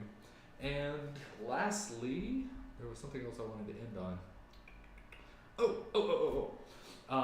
I am thinking about doing, like I've mentioned this 2 or 3 times throughout the stream. I'm gonna bottle half of batch 1, bottle half of batch 2, combine batch 1 and batch 2 together to see if I can do another method, another approach at Crystales. So, and I think that blended version I'm going to send out to people. So if anybody is interested in receiving a bottle, Pat, don't worry, yours is you're gonna get one of all 3. But for everybody else, if you want one, I have a business email attached to this account. Just go and look at my information, send me an email, and we can work out the details about how to get a bottle to you. I will choose, just like, if I don't have enough bottles for everyone, we'll figure out a way to narrow it down, but probably first come, first serve. I think that's fair. So if anybody wants a Crystale that y'all seen on these live streams, send me an email, let me know, and we can make something happen. But again, thank y'all so much. I really, really, really appreciate y'all. I can't tell y'all just how amazing y'all's support has been to me. Y'all made me feel so much more comfortable doing this. So thank you. It's been a lot of fun, and we'll do this again sometime soon. I got 3 empty kegs, an entire kegerator just waiting to be filled up. So at a minimum, we got some more beers to pump out. Thanks for watching, everybody. Like, comment, subscribe. Remember, there is a story in every bottle, and that life is beautiful. Cheers, y'all.